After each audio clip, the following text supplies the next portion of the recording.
Lovely, thank you very much, and welcome everybody to the January meeting of the Waltham Forest Growth Scrutiny Committee. This meeting is being held online because of the current levels of COVID infections in Britain, London, Waltham Forest, however smaller, and the particular vulnerabilities of various members of the committee, and the need to avoid any situations where there may be a risk of spreading a COVID infection. This has been agreed by the whips of Waltham Forest Council, but we just need to be aware that because of that, this is an informal meeting rather than a formal meeting, because government legislation does not allow us to hold formal meetings remotely. So we will still be able to make recommendations. Officers have said that they will very kindly take those on board, but they will not have the same legal weight as if we were meeting face to face. And there will be various points in the meeting when I will point out any particular differences. But just wanted to make sure that you were aware of that. We are still broadcasting it on our YouTube channel, just because we think people may still be interested in hearing from us, even though we are slightly more informal than we would normally be. So just wanted to make sure that everybody was aware of that before we start. Okay, so on that basis, I'll check with Rosamond whether I don't think we have any apologies for absence or substitute members. I think for the first time all year we have a full house, am I correct? Yeah, no apologies, Chair. Right, brilliant. That's really good. Really, really pleased to see everybody turn out. That's much appreciated. Do any of the members of the committee have declarations of interest? Nope. Okay, good. That one's dealt with quickly. We then have the minutes of the previous meeting. Be appreciative if anybody does have any comments on the accuracy. We can't formally sign off the minutes at this meeting anyway, because of it being an informal meeting. They'll have to come back to the next meeting, which hopefully will be face to face. But if there are any issues of accuracy, it would be helpful to raise them now, just so that we can get them right for the next meeting. Does anybody have anything in relation to that? No, fine. Well, we'll see them again at the next meeting anyway. So thank you. I presume, because I've been told this by Rosamond, that we don't have any public participation. Yeah, no request, Chair. Lovely, thank you very much. And then I'm going to pass over to Rosamond to talk about the action tracker and the forward plan. Thank you, Chair. Members will have the action tracker and forward plan in front of them. And you'll see we've had several responses to recommendations since the last meeting. So thank you very much to officers for those really full responses. And some of them will be going into the themed review, as you can see, that were marked on the tracker.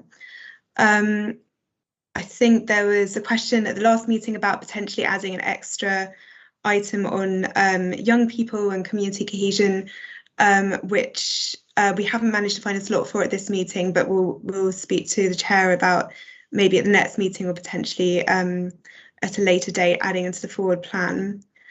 There is one outstanding action, as you can see, number 29, that we're working to get a response from. And then finally, there's an outstanding action on maybe going on a visit to the EMD cinema, which we hope to arrange probably when COVID is less serious. And there haven't been any changes to the forward plan since the last meeting. I don't think, no. So yeah, I think that's it from my side. Lovely, thank you, Rosamond. And I'd like to thank officers for the responses to all the recommendations. I have to say, talking to other chairs of scrutiny, we are very lucky in that officers respond to us very quickly and with all of the information that we require. And I think the responses this time were particularly helpful, because they did acknowledge when we'd come up with an idea that nobody else had thought of, which is kind of what I think we're here for. So it was good to see that. So thank you. Any comments or follow up from members in relation to any of those issues? I think Councillor Best has got her hand up. Right, yeah, sorry, Emma. Yep. Thanks, Mari. Just wanted to comment on the response back from 60 Bricks that there are only 3 4-bedroom properties as part of any of their plan pipeline. I think that is really worrying. I think that's exactly what we're talking about, as being completely the wrong priority for our council and for our partner in 60 Bricks. And I wondered if Simon wanted to comment on that, or as a committee, if we could do anything to take that forward, because that is a ticking time bomb if we continue to ignore the need for 4-bedroom properties in the borough. Simon, do you want to come back on that? To be honest, I read it and thought it was a typo, so I was a bit surprised. So I haven't seen the response. I don't know if that can be shared with me, so I can look at it. It's in the papers. There is a copy in the papers, but it's hidden in the middle of all the responses to the recommendations. It's only a half a page. Okay, well, look, I'll have a look at that over the course of the meeting and get back to your thoughts. I mean, what I will say is that what is brought forward within every development is mapped against our strategic housing market assessment. It is based on need. That number does strike me as markedly low. There may be good reason for it, given that what 60 Bricks builds is largely platted accommodation rather than houses. As I say, I hadn't seen it. I will take that away. The number does feel to me to be low, but what comes forward in development through 60 Bricks is based on that localised assessment of immediate need. But I'll need to clarify that and get back to you with detail. I think Ian wanted to come in on this one. It's outside my area, but just a clarification that the response seems to be based on 4 schemes. So obviously there's a much broader pipeline as part of the phase 2 60 Bricks scheme. So I think we can work with 60 Bricks to get you a fuller response. Yeah, I think we would certainly be grateful if you could work with 60 Bricks to get us a fuller response that goes beyond those 4 schemes. Would be good. Emma, did you want to come back on that? Yeah, just quickly, thanks, Alan. And say I was surprised there was even 3 from what I've seen on every scheme advertised. So I mean, you know, I'm not sure it is a typo. I think it is definitely 3. And I appreciate some of you, if you haven't seen that and you want to look at that further. And if Ian, you can get us more information. But what I really wouldn't be willing to do as a committee is to let that go. I think we need to know what's going on. If it's, as Simon says, there's a very good reason for why that's happening, then I think we need to know. I personally can't see a good reason why we would be only building that amount. So, but willing to be proved wrong. But one thing I don't want to happen is to let that go, because I do think that is really important we follow up. Well, I think what we're asking for is Simon and the team to go back to 60 Bricks, to come back with a slight, because it was a very brief report, a brief response to the recommendations. To be honest, it was a bit sketchy. So maybe they could come back to us with some more information on the number of 4 beds we're likely to see coming through in the pipeline, rather than just those immediate schemes. And then we can see, because it might just be there's an issue with those particular schemes, or it may be there's something systemic going on here. So what I can say to that, Martin, absolutely very happy to do that, is the next few schemes that are currently being built are relatively small schemes. And that whatever number has been given will be of a relatively small overall number. But we'll clarify all that and get back to you with that. Let's get the pipeline numbers out of them. That'd be good. Faith, you've got your hand up. Yeah, I just wanted to echo what Emma was saying, because that's a very big issue. I was in a meeting, I think it was last week, and this came up at the Children and Family Scrutiny meeting. And like Waltham Forest being mostly people living in mostly overcrowded housing is having a bigger impact on society in general and the lives of families and children. So I just wanted to, echo what Emma was saying, because it's a very big issue and it's impacting on a lot of different things. And I feel as though it is systemic. So if we could do something as a committee to make sure that we're looking after people, then yeah, I just wanted to echo what Emma was saying. Lovely, thank you, Faith. And I think, the need to build family-sized accommodation is something we're all concerned about. So we'll get the full picture from 60 Bricks, and we can take that in the next meeting under the section on recommendations, because it will be an update on those recommendations. So thank you very much for that. Okay, we're then going to move on to our themed review. And the theme review element that we're looking at this evening is around the green economy. I'm really pleased that we have got at least two people from local London. I hope I've got it the right way around. We keep calling it local London and then London local. So we have got representatives, I should say, from local London, and we've also got Rebecca here, I think, to talk about the position at the moment within Waltham Forest and what we're doing in relation to the green economy. So we're going to start with Rebecca, and then Rosamond is going to introduce our external speakers as well, and then we'll take questions after we've heard from everybody. Thank you very much. Over to you, Rebecca. Thank you, Chair. So just a brief intro from me, and then I'm actually going to hand over to Alan Ollier-Thompson, who's been instrumental in producing these reports for committee. So as you've alluded to, Chair, this is the fourth sector that we've covered as part of our themed review into the Jobs Recovery Plan. And I think it's fair to say that the green economy is the most emerging sector that we're working with. And a lot of the jobs and opportunities will as much be upskilling and filling roles in existing sectors, like, for example, construction and transport, as it will sort of be new jobs itself. So the report does try to reflect that. And there's a lot of work going on across London, which we'll hear about from our colleagues in local London, which is trying to help the emerging sector work out what skills and opportunities will be required. So our report really tries to focus on activities that the council is engaged with at the moment, that we can then look at what opportunities that brings for our residents in terms of jobs and skills and training opportunities. So I'll hand over to Alan now to just cover that in a little bit more detail. Thank you, Rebecca. Thanks, Rebecca. Good evening, Chair. Good evening, everybody. I hope you're all well. Thank you, Alan. Thank you, Alan. I hope you are too. Yes, very well indeed. Thank you. So I just want to highlight a few key points in the report. I think definitions are important in assessing the potential jobs and skills opportunities the green economy is bringing. The term green or low carbon economy really describes the way in which the whole economy is having to move towards net zero by 2030.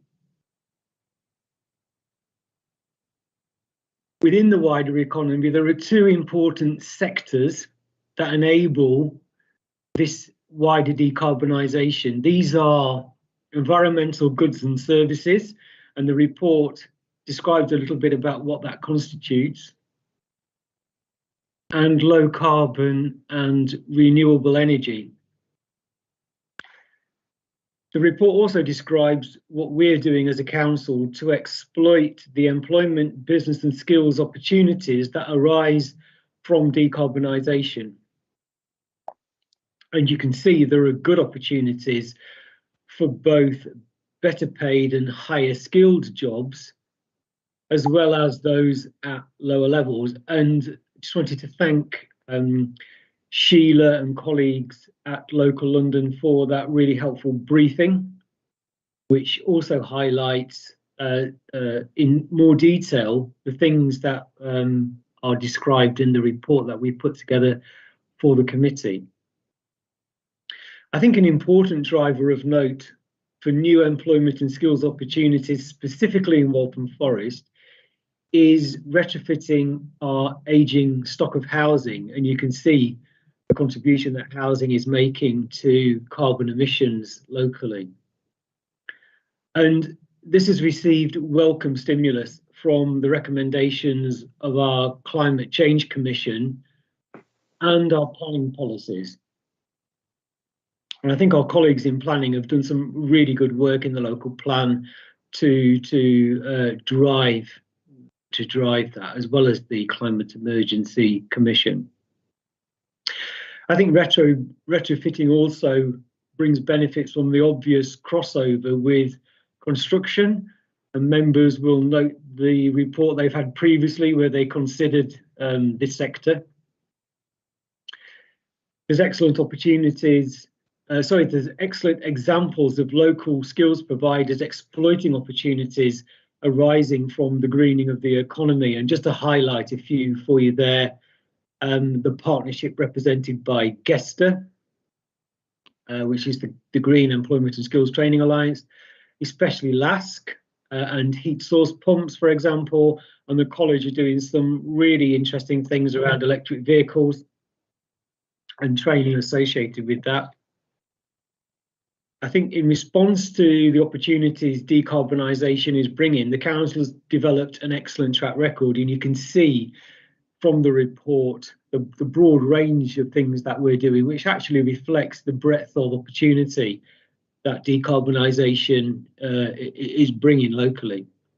I think especially noteworthy are the work of Heat, the fabulous Eco House, which I love, the Green Jobs Fair, and I'd like to thank Kate Cowan, who's at this meeting, for creating such a fantastic opportunity for local people to understand more about the jobs and skills opportunities locally.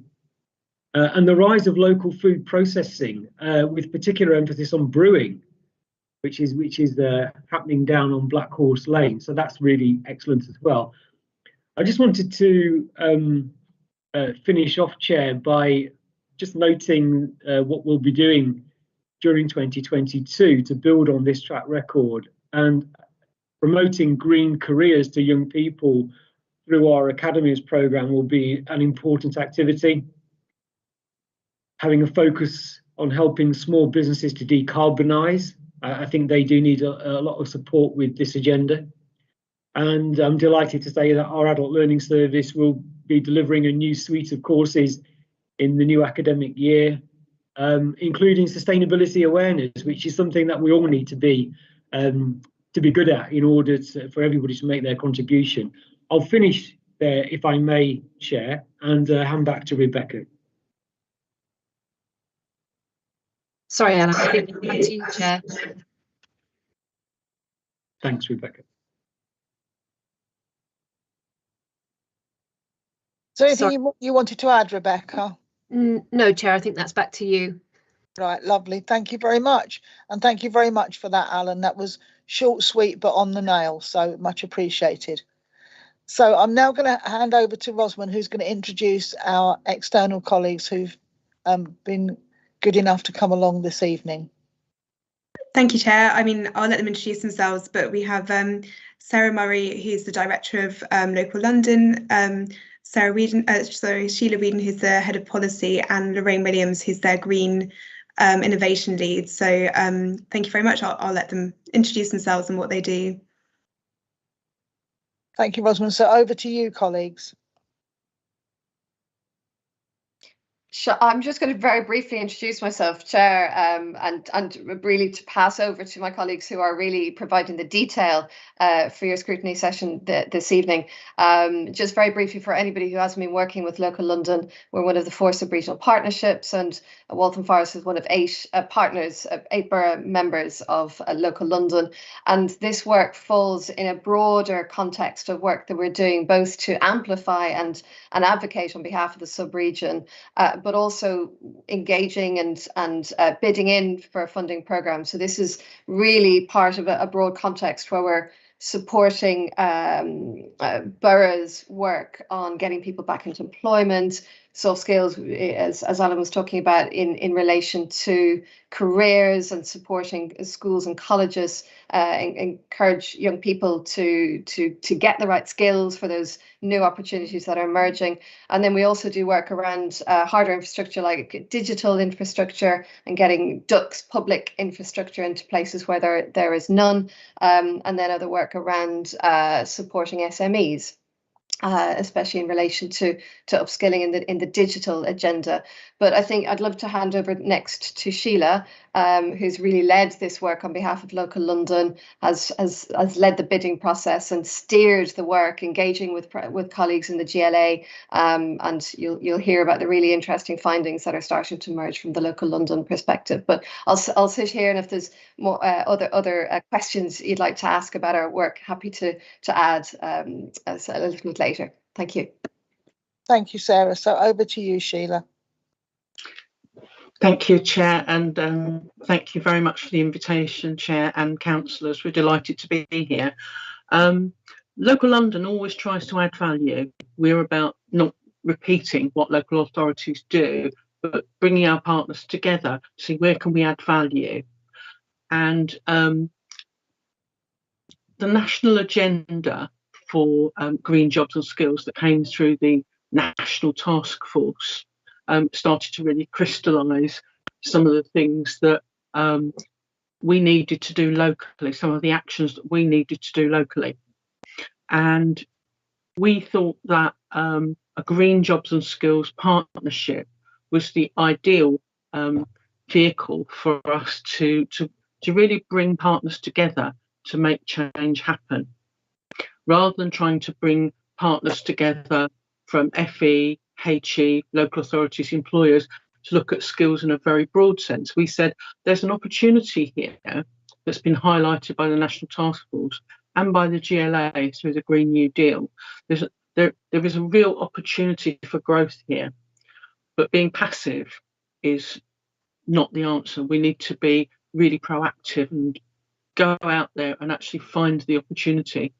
If we don't help to support reskilling across the sub-region, if we don't help to promote some of the new opportunities and bring together in meaningful conversations employers, local authorities and training providers, then change won't happen and we won't capitalise on some of these opportunities. So that's really the background to why we wanted to develop a Green Jobs and Skills Partnership. And there's been real interest in this. London First, the employer organisation, are working with us and they're going to be our sort of employer champion, helping to bring together other employers. Our local authority partners are already very strongly working with, particularly across local authorities rather than just on jobs and skills. So we're working with the group that is led by Joanne Drew at Enfield Council, the group of housing directors that are looking at the London retrofit plan, and what maybe some of the jobs and skills elements are needed within that plan in order to deliver it. We're also looking at the sectors as well. Homes and buildings is one of the key sectors, power as well, and transport. Green finance is slightly less important in the current sense in terms of current jobs in local London, but there's an opportunity there to grow that. So the 4 sub-regional partnerships got together and we commissioned research from WPI Economics and the Institute of Employment Studies. And they have produced a Pan-London summary report, which we distributed to all of the local authorities, employer partners, FE and HE in November. And the next stage of the research is to produce 4 sub-regional reports so that we'll have something that features much more our local picture across the 8 boroughs.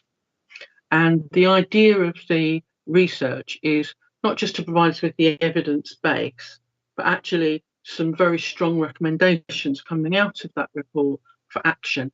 And so our partnership, first thing we're going to do is very much a call to action. We feel that local London's role is going to be bringing people together to have the right conversations. So we're going to be brokering those conversations. As we know, with green jobs and skills, like it is a cross-cutting theme. It is cross-cutting across a number of sectors. But as I mentioned, homes and buildings, power, transport are some of the areas where there are very large numbers of jobs. But there's also risk involved because particularly in construction and power, there are lots of current job roles that will change. So reskilling and upskilling is going to be absolutely crucial in helping those employees to remain employable and up to date in their industries, and for those employers to have a skilled workforce that will enable them to be competitive. So there are a number of different elements here, working with education, of course, with young people. Local London has one of the 4 careers hubs in London. So we have all of the schools, colleges, special schools and PRUs as members of those. and really working with them on what some of the opportunities are going to be for young people, some of the pathways. Sector Skills Academy bids into the Mayor of London is embargoed until the end of January, but the Sector Skills Academy bid for all of our FE colleges, which was led by London South East colleges, for a green and digital sector academy across the 8 boroughs has been successful. It's not a huge amount of money to start with, but it gives us a start to bring in other money. A lot of our employment programmes, like the Work and Health programme, our new Local London Works programme that's going to be delivered through our local authority job brokerages, and also our JETS programme, which focuses on people who are more recently unemployed. All of that, the focus on that is very much to help people to get into higher value employment, sustainable employment, and to look at some of these opportunities. There's also an opportunity here to tackle inequality. Green jobs at the moment are very male dominated. They're quite monocultural, white dominated, and a lot of the jobs are higher value as well. So what we want to do is really use the Green Jobs and Skills Partnership as a focus. We're trying to tackle some of that inequality and thinking about how we can particularly bring people who are currently earning lower wages, people who are unemployed, young people who will be accessing careers in the next couple of years, and how we can help them to move towards some of those high value green jobs. And the more green jobs that we build, and the higher value of our green sector, and in local London that's worth £5 billion at the moment. So by 2030, if the jobs double, which our research suggests they will, and treble by 2050, then you can see that the effect on the local economy could be quite significant. So there's a real opportunity here, and we want to help our partner authorities and our employers to really grasp this opportunity for local London.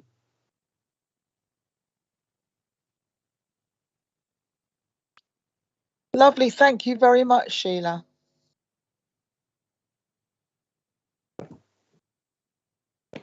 That was incredibly interesting and very enlightening, so thank you very much for that. Okay, I'm now going to open the discussion up to the committee members. Maybe people could put their cameras back on, if you can. Thank you. What I'm going to do, because we're online, is rather than just have people raise their hands, I'm going to go round the committee members. Otherwise, I tend to miss people and I can't always remember what order people put their hands up in. So I'm going to go back to how we used to do it and ask you in the order that I can see people on my screen. I would ask that you limit your questions to a maximum of 2 or 3 questions so that we can ensure that everybody gets an opportunity to ask their questions. I know at the last meeting, some committee members did come back to me and say they didn't really get a chance to participate as much as they wanted to. So if we can just keep it to 2 or 3 questions, and then if we have some time at the end, we can come back and see if anybody's got any additional questions they wanted to ask.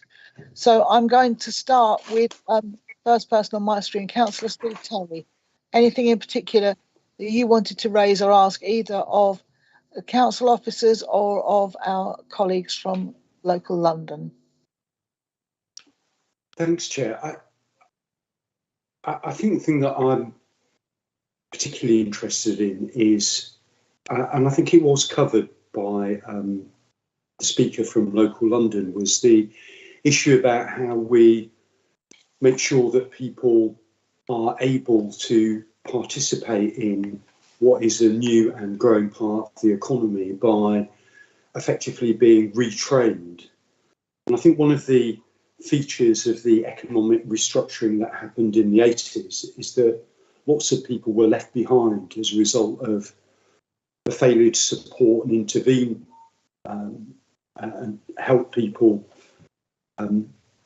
train and reskill for that new economy. And I just wondered whether we were looking at how we were going to help older workers make sure that they're able to participate in what's a new and exciting part of the economy.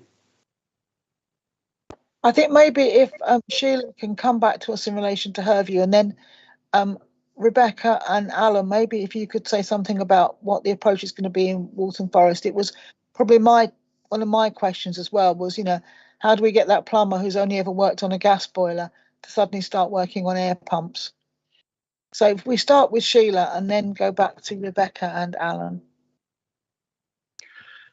I think that it's about brokering the conversations between the employers and the training providers, FE colleges, but also listening to the learner voice as well. It's important, particularly with older workers, many of whom stepped away from employment due to the pandemic. So it's also about taking into account their views and the way that they can feel comfortable engaging with learning.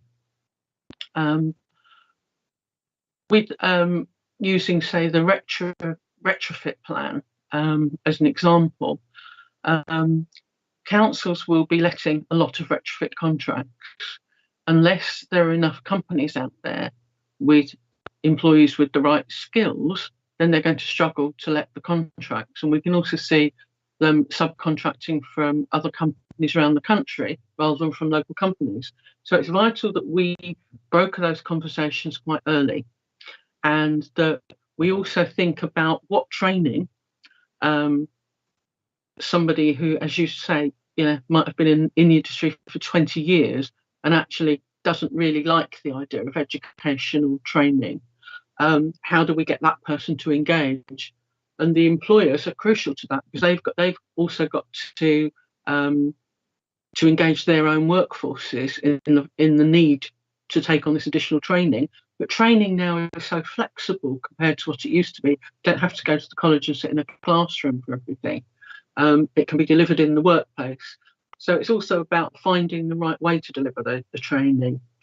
And it's about creating a bit of certainty as well, because if the employers are around the table and are saying, look, these are the sorts of contracts we're going to be letting in the next 2 years, and these are the sorts of retrofit items that we're going to be doing, and it might not all be ground source heat pumps. It might be, well, actually, we're going to be refurbing that estate, and it's primarily double glazing, and it's insulation, and there might be some boiler things, but not necessarily ground source heat pumps.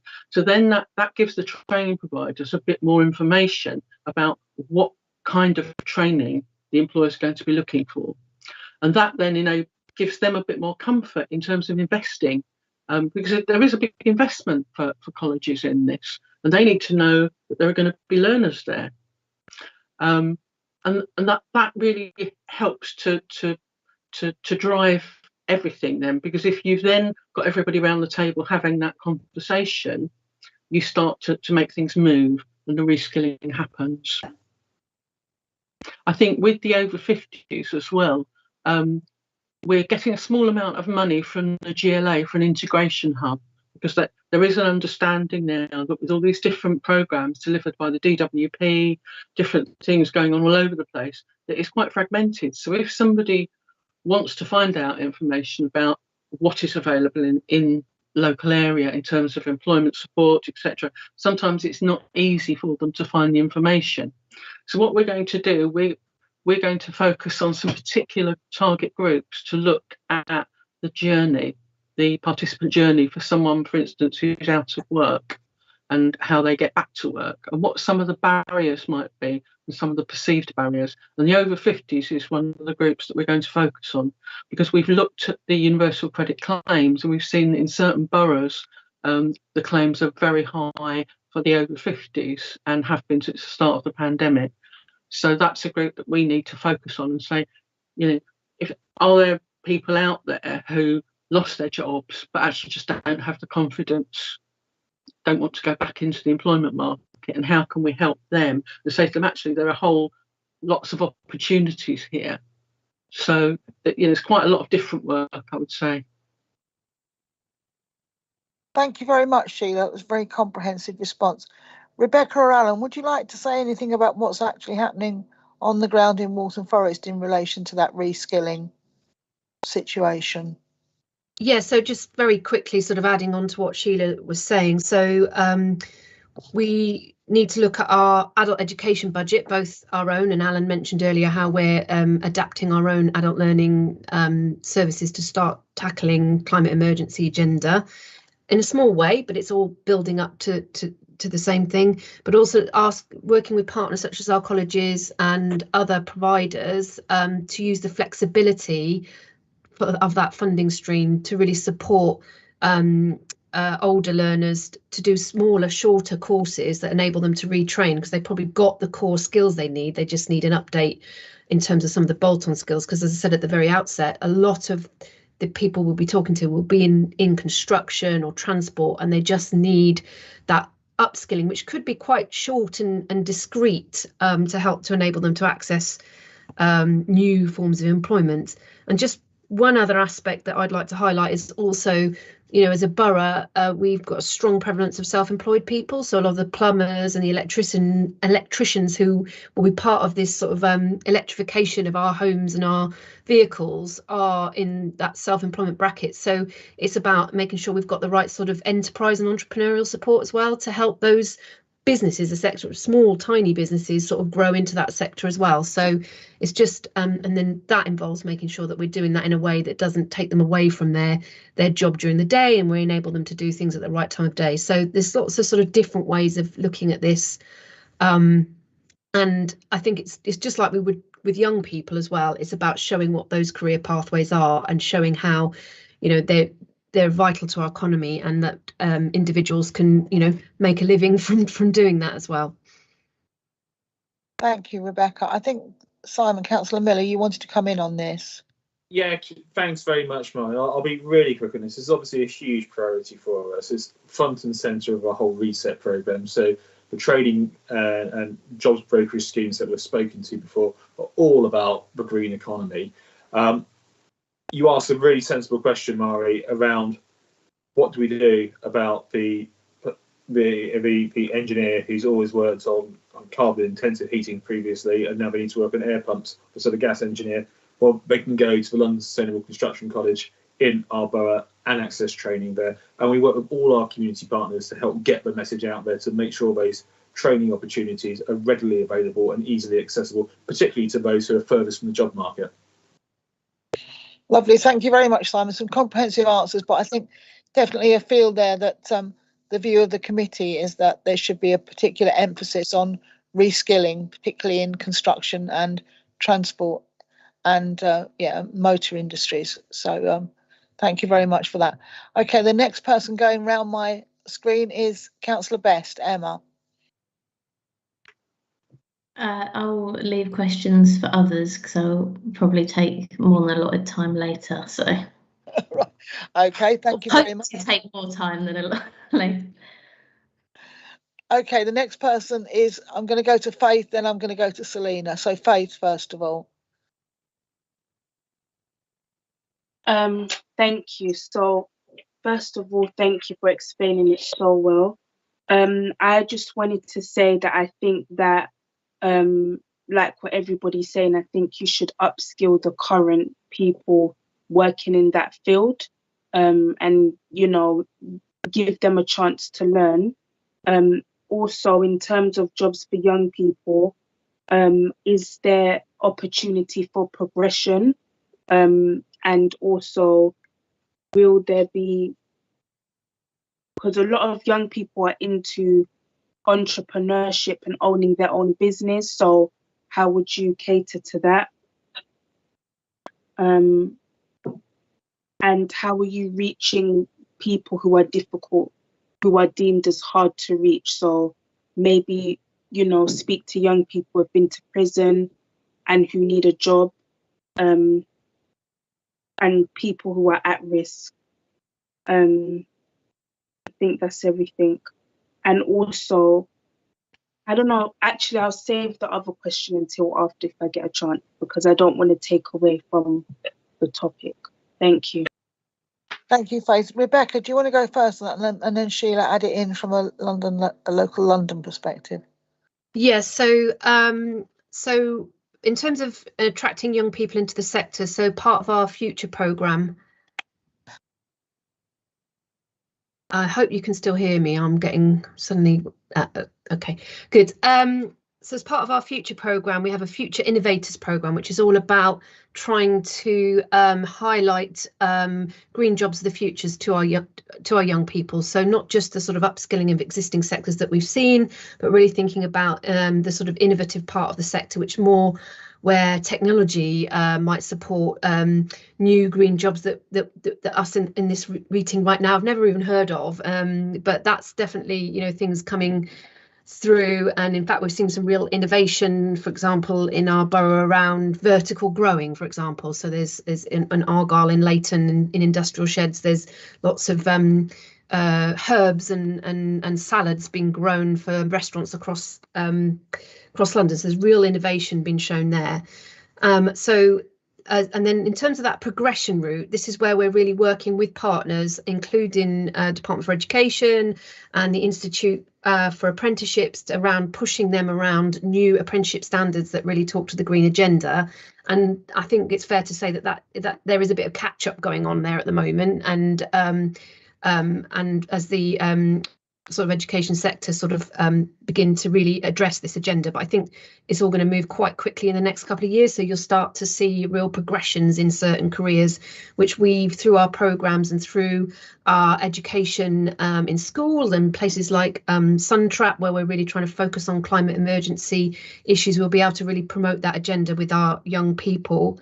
And as Councillor Miller mentioned earlier, we have our jobs brokerage. So that really is trying to support young people, but other people with complex barriers into the jobs in the green sector.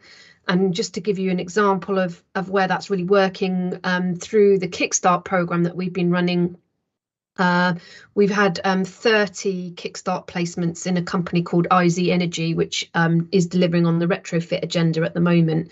So we're really looking hard with that company and with others to see what the progression route for those Kickstart placements will be once they come to an end. But it's a challenge really for the whole sector to help show young people what those career pathways are, which we're really trying to harness now, as I say, through programmes like Future Innovators. I'll pause there, Chair. Thank you, Rebecca. Sheila, anything you wanted to add from your slightly wider perspective? Yes, I think the Careers Hub is definitely the way that we'll be working with careers leaders in secondary schools, colleges, PRUs and special schools to highlight the career progression pathways. And through the Sector Academy for green and digital, our FE colleges will also be developing a lot more pathways and apprenticeships. Our integration hub also works going out, talking to groups in the community and to people where it's harder to reach. So there'll be a lot of outreach work there, because we think there are places, you know, for putting things on a website, but not everybody accesses things in that way. So we want to have a focus on the integration hub, on going out into communities, and also on the user voice and hearing from people maybe about some of their perceptions, some of the barriers that they experienced as well.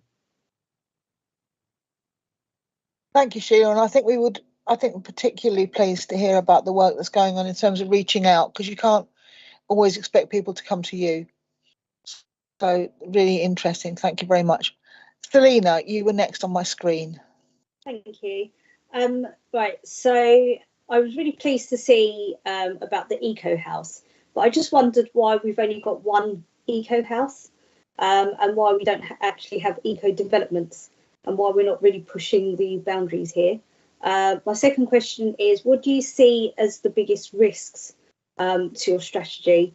And then finally, I've said this quite a few times, I'm studying in interior design, and one of the things that I had to do a paper on the whole eco agenda, etc. And one of the things that we found within that industry and within regeneration is that we don't necessarily consider alternative materials as a way of being carbon neutral. So I was wondering if you were going to be promoting those sort of alternative ideas within those training programs, because actually if we get rid of not concrete in its entirety, that could make massive strides with going carbon neutral.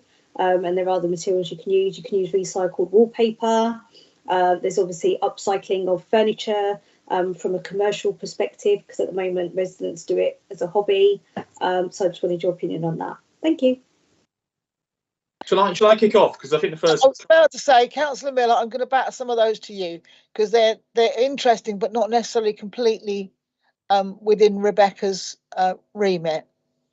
Yeah. So in terms of the eco home, what it is, it's a demonstrator to demonstrate how you can make an existing Victorian house utterly carbon neutral, to prove that it can be done for Java technologies and to enable others to learn from it. The reason why we haven't done more than the one, because the kit out of that house costs £153,000.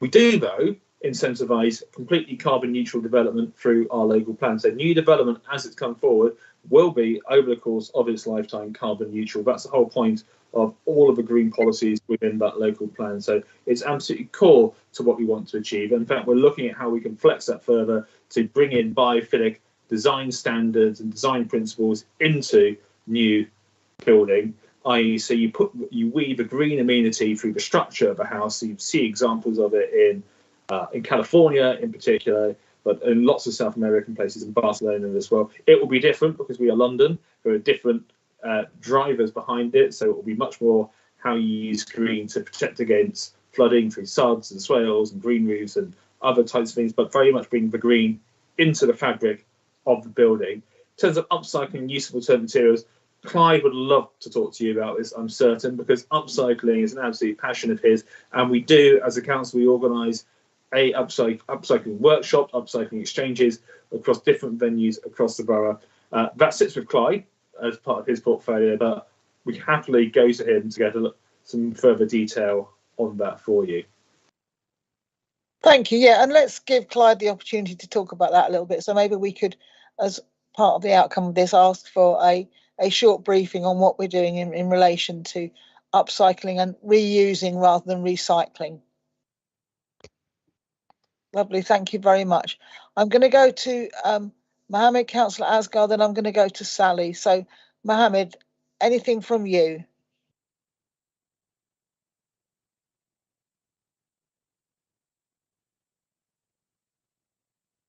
You're on mute, Mohammed.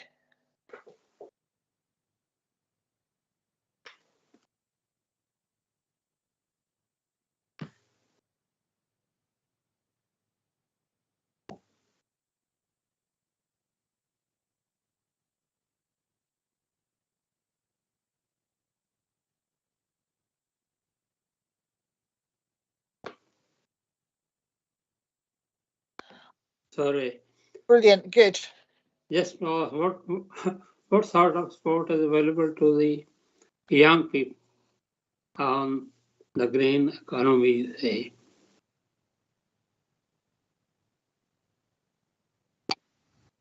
So a specific question there around support for young people within this particular agenda. Sheila, you've already said a fair bit about that. Was there anything more you wanted to add?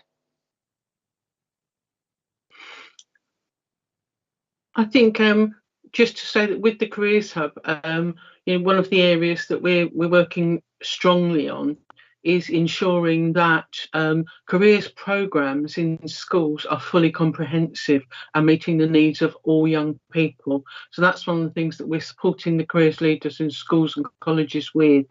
So we hope that we'll be able to support them to widen their careers programmes, and to help them we bring in employers to work with the schools as well. So we will be bringing in more employers and giving students more exposure to green employers as well.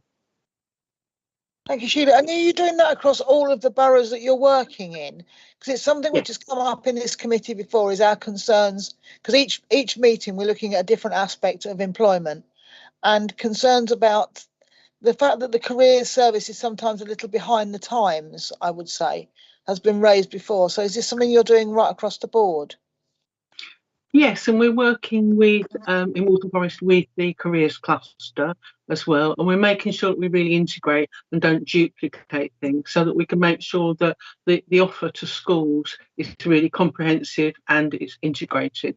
But working with all of the secondary schools, the college, and we're supporting the careers leaders to reach the national benchmarks in careers as well.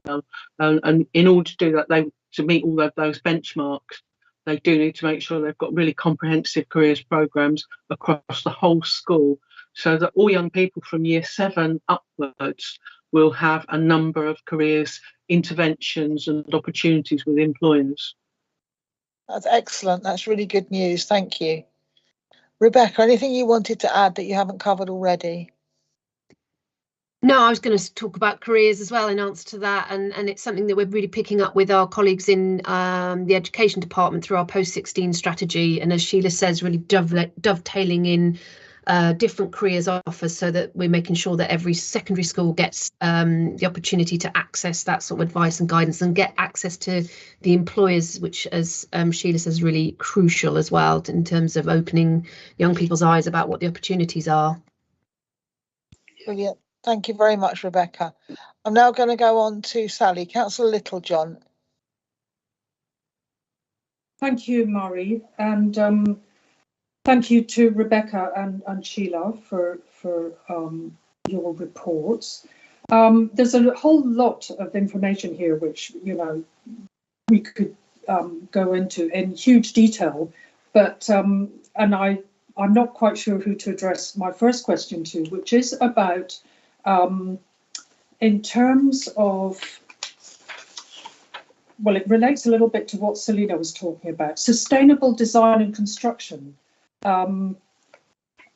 want to include the use of sustainably sourced, reused and recycled materials in building. And we know there's a lot of building going on in the borough.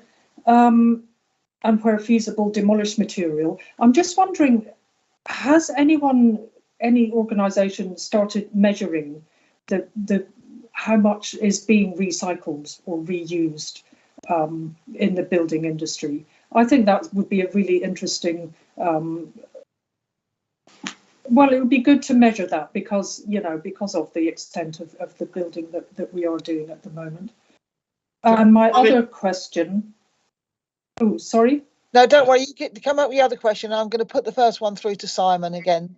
Okay. My other question is about business decarbonisation, and it sort of reflects, in a way, how to.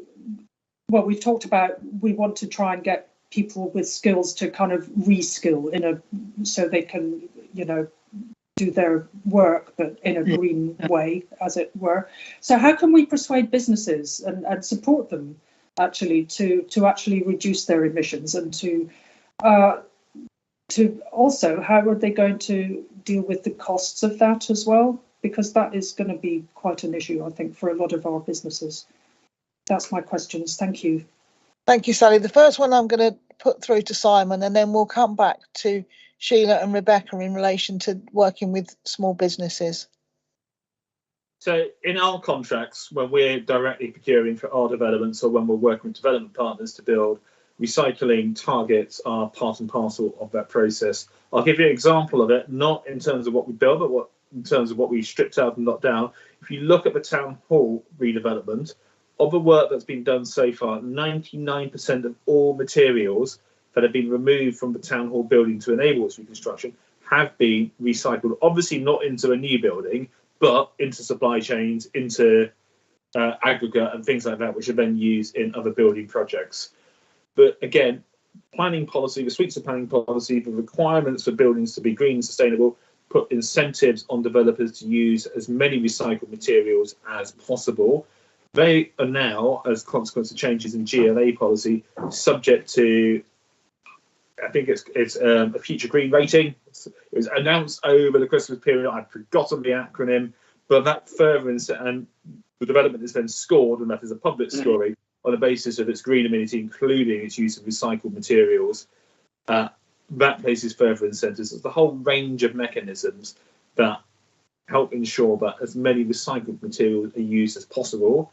Pick up on Selina's earlier point, we probably need to work a little more around our procurement to ensure that how things are then furnished and uses as much recycled material as possible. But arguably there is already a Waltham Forest, certainly a Walthamstow, probably also a Leytonstone vernacular that suggests that shabby chic recycled materials, making, rebuilding and reusing is the way forward. If you look at so much development locally, it does do that. Thank you, Simon. And I'm going to go back over to Sheila first and then Rebecca in relation to the small businesses. Over 99% of the businesses in local London are small businesses, many of them very small micro businesses of 1 to 4 people. So part of our economy. And we launched an e-business program to help businesses to bring e-commerce and digital into their businesses. And we launched that in November.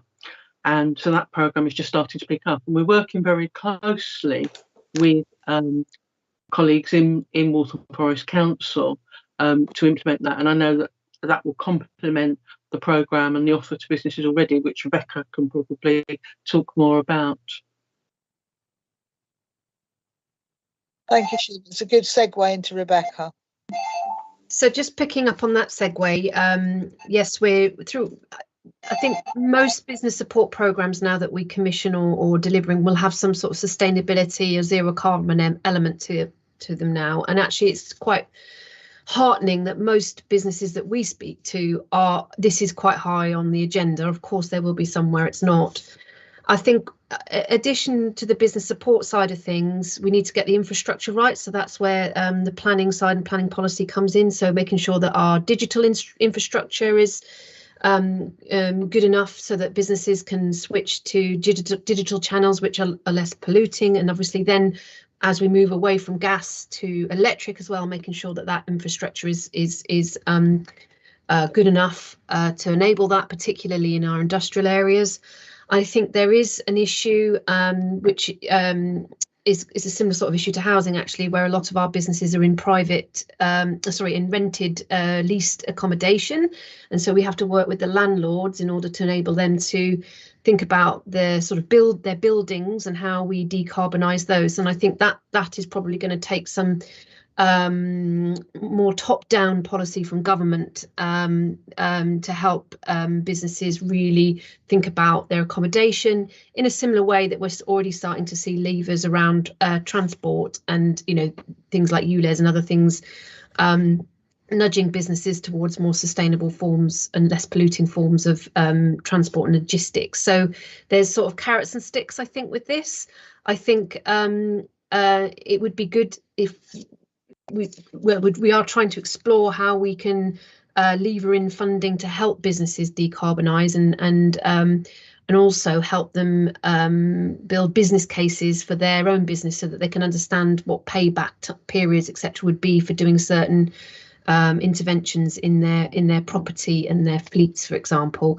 So these are all things that we need to factor into our business support programme going forward. But I think it's a huge part of the zero carbon piece. And as I say, there'll be the carrot and stick approach to that.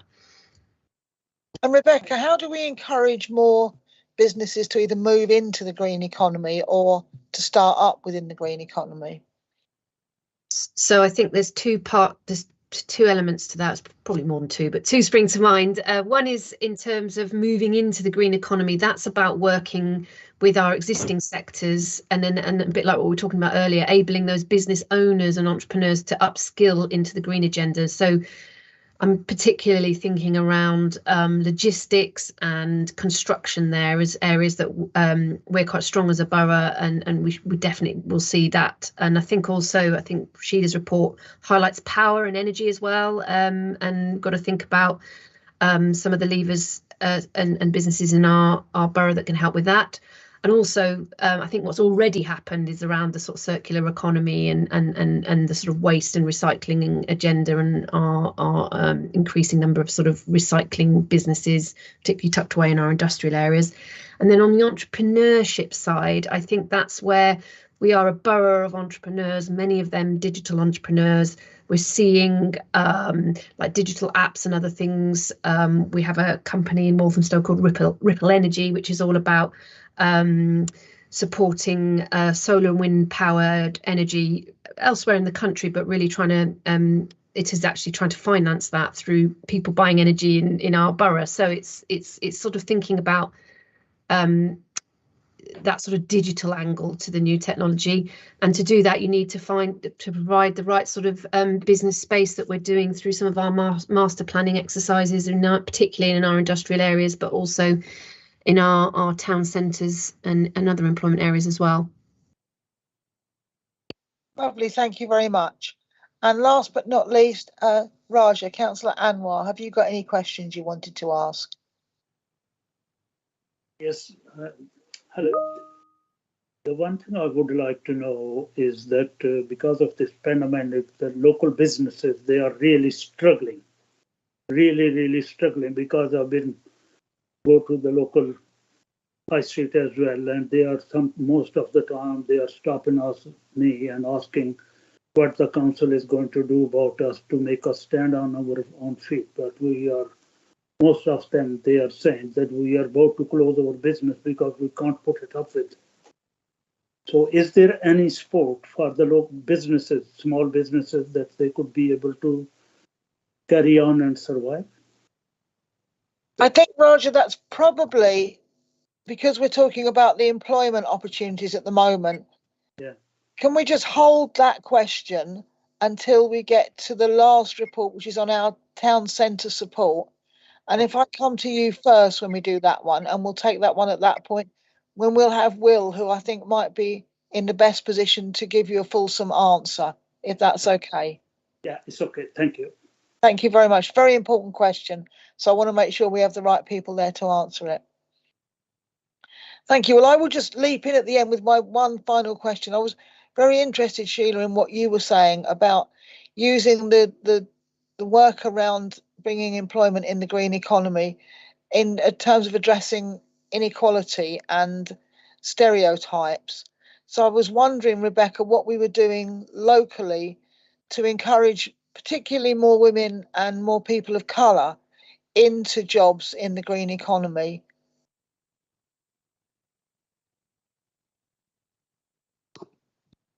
So, as I mentioned before, we've got our Future programme, which is really focused on young people, but that is trying to look at the sort of widening participation agenda as well. So a lot of those young people are from underrepresented groups.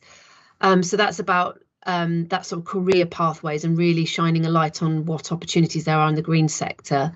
And then I think in terms of widening participation more generally about the jobs that are available now, that is really a lot of the work that we're focused on is through that sort of retrofit agenda jobs, and which is involved actually and linked to the construction sector,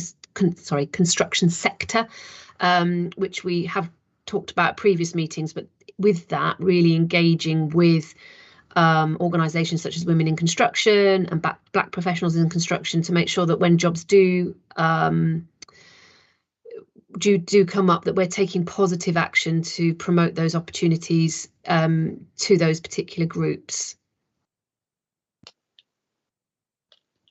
Thank you very much, and I'm sure all of the committee would agree that any opportunity we have to address any of those particular inequalities we will focus on. So thank you very much. Thank you to Sarah and Sheila for coming along this evening and for incredibly interesting information about something that I don't think a lot of us were aware of. So really helpful. Thanks to Rebecca and Alan for your comprehensive report and responses, and to the committee members for a range of really probing questions. So thank you very much, and I think we will then move on to the next item. Sheila, Sarah, colleagues, you're very welcome to stay, but I'm sure on a Tuesday evening you've got other things you can be doing. So well, thank you very much for your time. Thank you. Thank you, Chair. Thank you, members. Bye. Thank you. Bye-bye. Right, we are going to move on to the next report, which I think is Ian and Sarah, if I'm correct, and this is on Section 106, Community Infrastructure Levy. I'm going to try and call it that rather than SIL because I hate all the abbreviations, and infrastructure in general. Just to not warn you guys, but give you a heads up that we did talk about this at the pre-meeting. And I think everybody recognised what an incredibly comprehensive report we had, but people still didn't really understand the difference between 106, SIL and neighbourhood SIL, and were not completely sure what the proposals were to change how they were divvied up. So if you're able to cover that within your report to us, I think that might be quite helpful. But obviously, if that's not on your agenda, then it will come up in questions. So I'm going to hand over to Ian and Sarah. Is that right?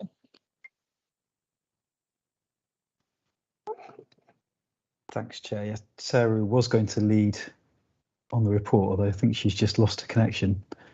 So I can pick it up and then Sarah can join in when she gets back into the meeting.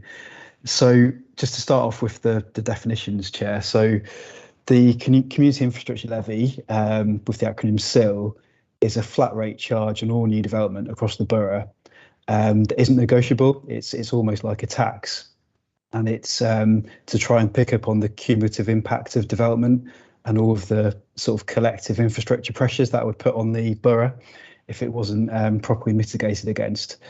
And so that pays for things that you wouldn't really be able to link to individual developments, whereas Section 106 has to be very tightly linked to an individual development. So it has to be something that, unless it was provided, would mean that development isn't acceptable in planning terms. So, for example, it could be something like an access road that would be needed to make the access to a site and development possible, or it could be affordable housing directly delivered by the development itself, or it could be employment, training and skills contributions to actually give job opportunities both during construction and as part of the end use development. So it has to be very tightly tied to the development.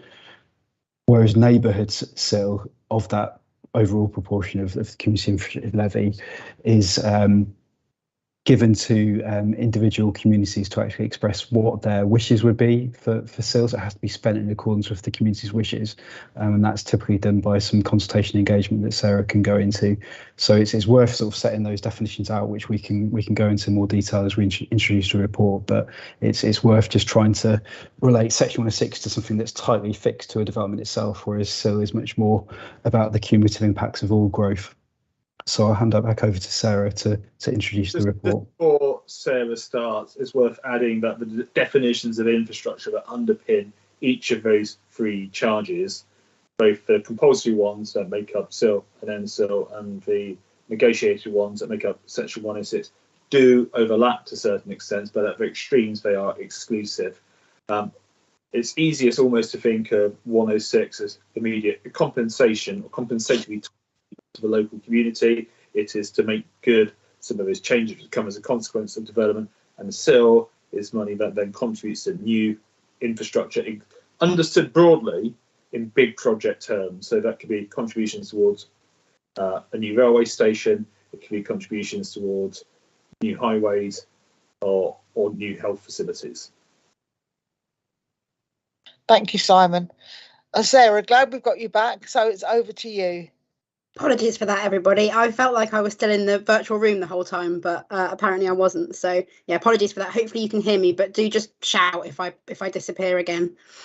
I think it will be quite useful as we go through what we're proposing to do to kind of evolve our allocations process. That will also help to clarify these differences between SIL and Section 106 as well. So hopefully the whole lot sort of adds up together to give a bit greater clarity over what these different sorts of developer contributions are that we secure through development as it comes forward. In Waltham Forest, we've had for a while now a very successful SIL allocation process. So we collect the money in, we monitor what money we're receiving, and then we're also responsible for making sure that it is spent on the infrastructure that the borough needs. Sorry, excuse me, got a frog in my throat as well as a poor connection. To identify the infrastructure that we need, we have our infrastructure delivery plan, which we use a whole different array of different data sources and consultation to work out what infrastructure is needed in the borough over the local plan period. And then we use that to inform our infrastructure list for each year, which is a priority list that sets out what we expect to be delivering each year. And broadly, that is the list that CIL money goes towards, so that community infrastructure levy charge goes towards. Now, as Ian set out, that community infrastructure levy charge has a neighbourhood portion, so 15% of that money that we receive is spent in consultation with neighbourhoods, and the other 5% of it we get to keep to cover our administrative costs, because as you can imagine, there's quite a lot of administrative costs associated with that. The rest of it, the remaining 70%, we spend on those strategic infrastructure priorities identified in the infrastructure delivery plan and highlighted in that infrastructure list, which we publish every year in the infrastructure funding statement. So there's an awful lot of different reports and different mechanisms that we use to catch and report on this stuff, and they all have different acronyms, so any of that you need clarifying, do ask the question at the end. What we've been very successful in doing is receiving the money in, monitoring that money, and then allocating it to infrastructure projects in the borough. What we're sort of looking to evolve the allocation process to do is just to be very clear and be very careful to make sure that we also look very long term and make sure that we have a very healthy pot of that strategic CIL money ready to be spent on the really big infrastructure, the big transport projects, for example, the Leighton Station type transport projects that we need to make sure we have CIL money to go towards, particularly in the context of situations around TfL and their financial difficulties. We need to make sure that we are really carefully looking at the infrastructure priorities in the borough and making sure that we are spending and allocating the money that we receive from development in the best way possible to make sure that we are addressing those priorities. So effectively, that is the change to the allocation process that we are proposing. We will take our strategic CIL pot and we will put 70% of that aside for those really big strategic projects, and we will have 30% of it available for services across the council to effectively bid for smaller infrastructure projects. They will still need to be projects that meet the statutory definition of infrastructure, and they will need to be agreed by the Developer Contributions Board, which is our governance board that we have set up to look at these bids that come in and determine that they are the right thing to be spent in the borough, and they will also need cabinet approval for spending. But that is the way in which we hope to sort of maintain a healthy balance between those really, really big strategic infrastructure projects of the borough and those slightly smaller projects. Now, in addition to that, as we said, there's also this neighbourhood CIL element, which is to be spent, which is the 15% sort of ring-fenced amount, which is to be spent in consultation with local communities on the infrastructure priorities that are most important to them. In order for us to ascertain what those priorities ought to be, we go through regular rounds of consultation. Now, there is no specific statutory guidelines about what that means, but we have set our own framework within which to do that consultation, and we have said we will consult on that every 2 to 3 years, sorry. So we last did that in 2019. We, at the end of last year, at the end of 2021, launched the next round of that consultation. So from November 2021 through till January this year, just last Friday, we ran a neighbourhood CIL consultation across the entire borough to identify what people's specific local priorities are. We did that through Commonplace and through SurveyMonkey.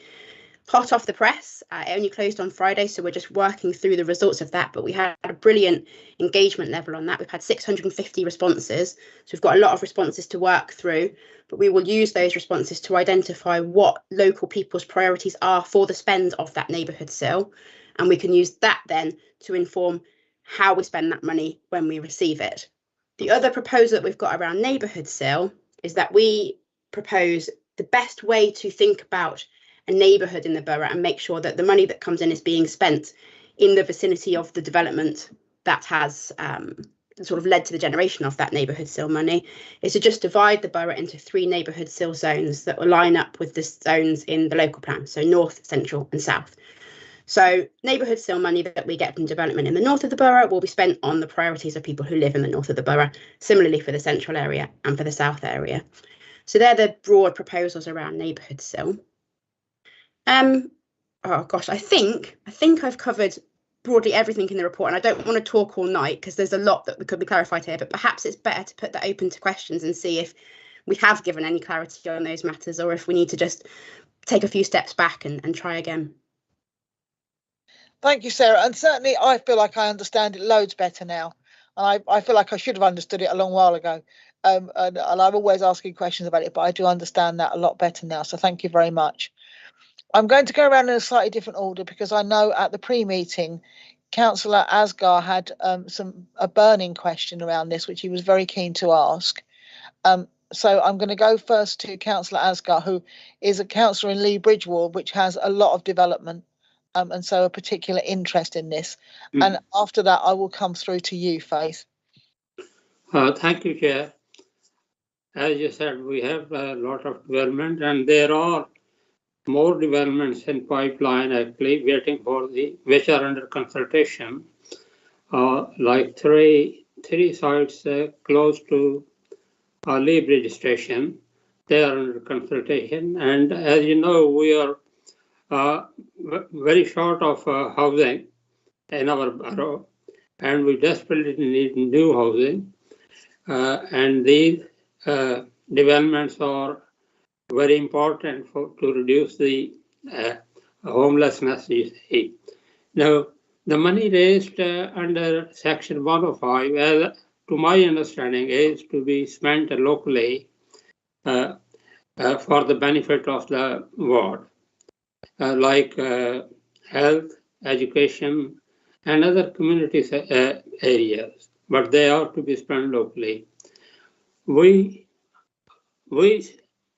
don't have any community health center in Lee Bridge Ward, which we do need actually. And I don't know, and I wonder if there is no site earmark for this health center so far. So we are actually, I don't know where the money is spent, the money raised from these developments. And that is why I'm asking this question, that how can we spend this money for the health center, which we do desperately need, you see. I understand the difference between SIL can be spent on infrastructure, but this is desperate. This is only for the infrastructure of the whole borough. But this is only meant for the ward, local ward from which it is raised, you see. That's my question, you see. So Sarah, for Lee Bridge Ward or Simon and their health centre, which pot would they be looking at, and how can we ensure that gets consideration? Simon, I think you want to come in first. Yeah, so we've provided, I thought it had gone to you actually, Mohammed, a very comprehensive breakdown of all SIL and Section 106 monies that have been raised and spent in Lee Bridge. It's worth noting that for many years, all SIL receipts raised in the borough were spent in Lee Bridge, predominantly on the new station there. Now, we have identified a site in the Hare and Hound Stadium for a future health centre. We need to bring that forward with the SSI, or what was previously known as the Care and Commissioning Group. They will have to make a contribution to that, but we think that is the best site for it. We will likely, in order to enable it, as we have done on other sites, so Sutherland Road, Coronation Square, and Brunner Road and St James Street, use Section 106 monies raised elsewhere in that ward to pay for the kit out of that health centre site if the NHS agree to staff and host a surgery on that site. So we can provide you with the details of this again, as also if you look at the area framework for Lee Bridge, you will see that we have very, very clearly identified a site for a new health centre. We know it's urgently needed, and it will be that collective development that ultimately pays for it. But that's all set out in the area framework for Lee Bridge, and we can provide you with a detailed breakdown of spend, but that's not a problem at all.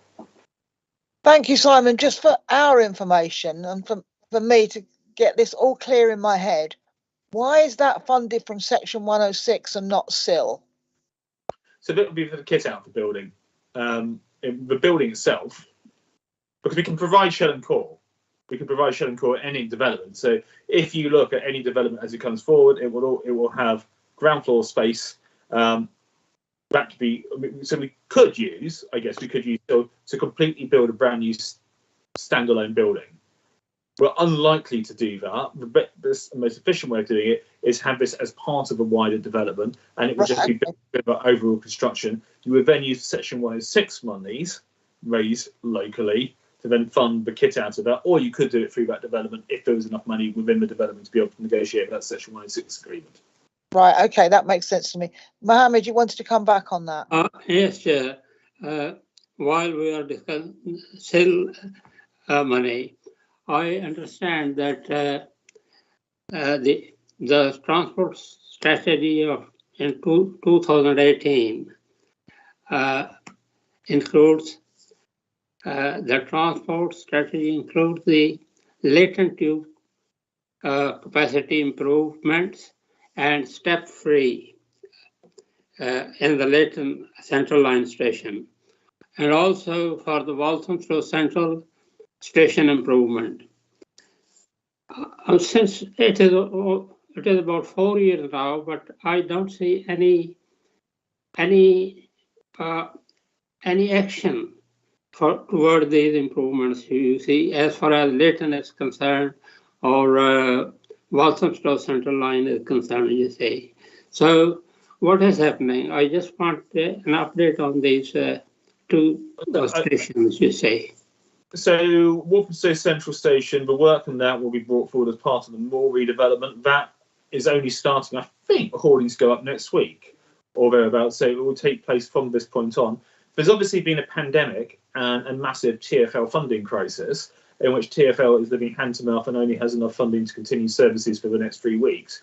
That all said, there is an active design team working on the designs for Leighton at the moment. It's one of the very, very few infrastructure projects that's been taken forward by TfL at the moment. We have committed funding to it.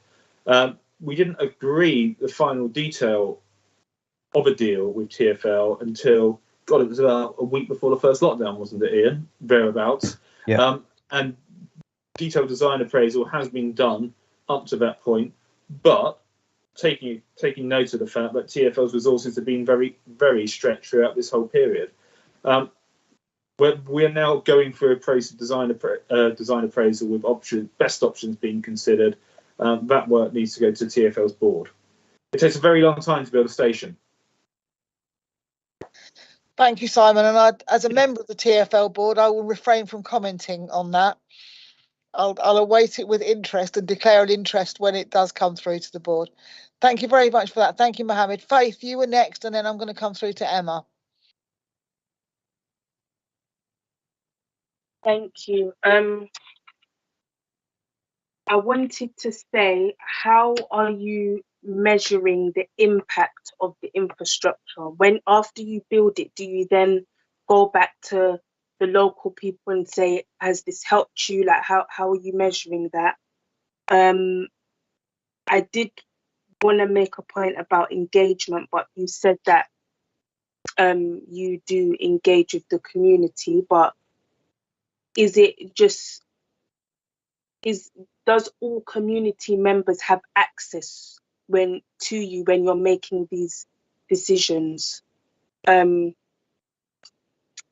And also, I don't think there are a lot of brownfield sites anymore in Waltham Forest, because I have been seeing a lot of developments, but there's been less is what I'm saying, but for those brownfield sites that still exist, are you incorporating that when you're building new things for the borough?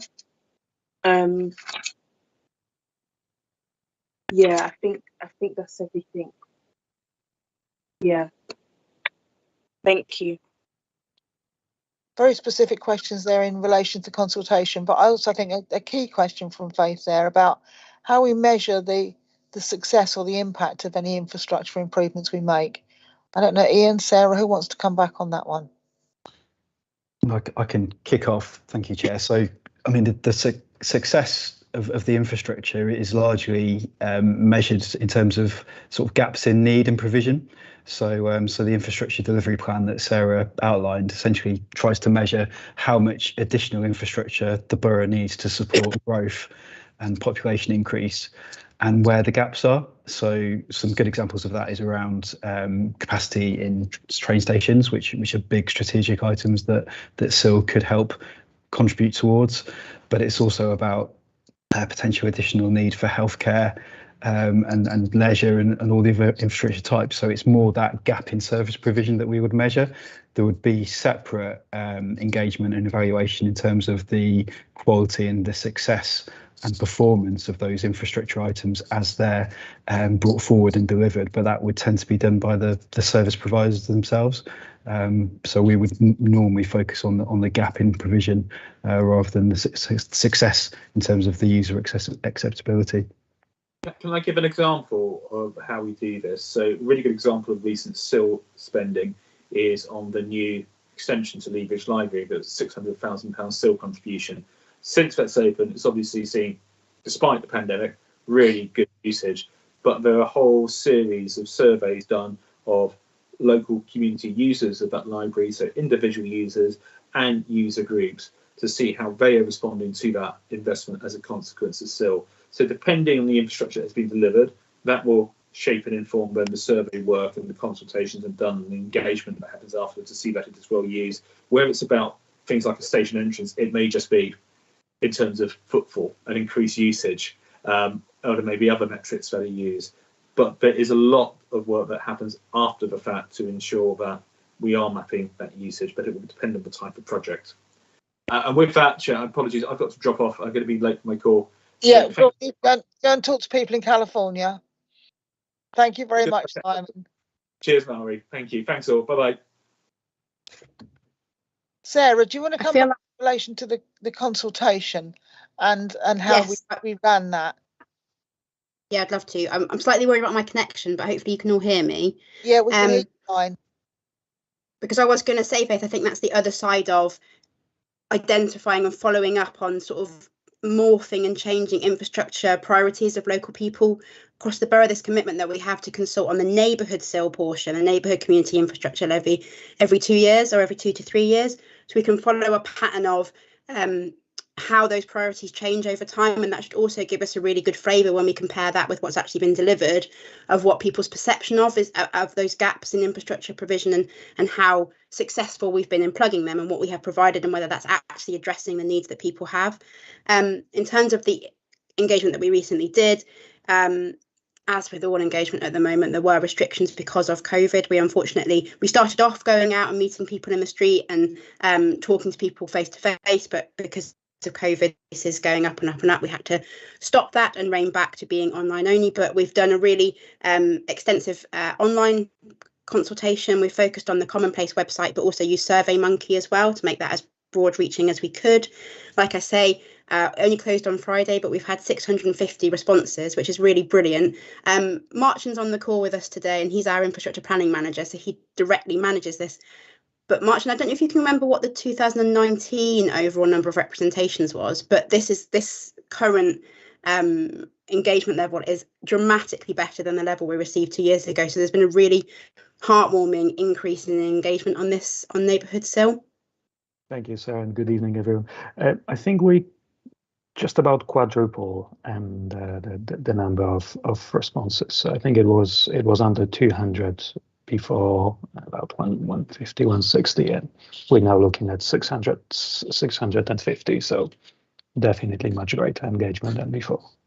And just to add to that, Chair, we're also doing quite a lot of work across the council to make sure we extract and pick up relevant community requests that may have been made to other service areas or other consultations, so that if people haven't necessarily made the comment in the right consultation, we still pick it up. So a good example of that is the area framework consultations for places like Lea Bridge that we've touched upon, but also the wider corporate engagement at the moment on 50-minute neighbourhoods, where there's lots of good examples from the community in terms of what they see as service priorities for their local area. So we're tying all of those responses into the wider neighbourhood SIL engagement as well. And then finally, I just wanted to add the other.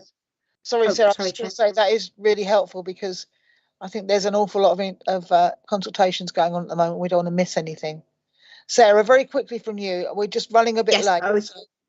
No, sure, I'll be super quick. The other element of our neighbourhood SIL consultation was that we also have engaged directly with community groups, because taking this forward, once we've identified the priorities, we want to work with those community groups directly on the ground to spend the money and deliver these projects. So we've also done an element of engagement with them, not just about priorities, but what other sort of hurdles and obstacles that they would have to getting that funding and spending that funding.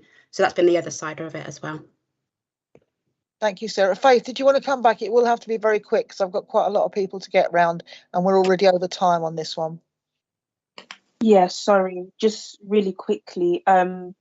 It's not just about the number, because you could be getting the same group of people. It's also making sure that you've spoken to a wide range of people in the community so that everybody's needs is met. But yeah, it seems like you've done a good job on outreach and speaking to the community. So yeah, thank you. Thank you, Faith. And yeah, I think we would echo that. And certainly it's just the thematic review we did a couple of years ago was very much about reaching out to hard to reach groups. And we will one day remind people about the recommendations from that, which still need to be implemented in some cases. Emma, I'm going to come on to you now and then Steve.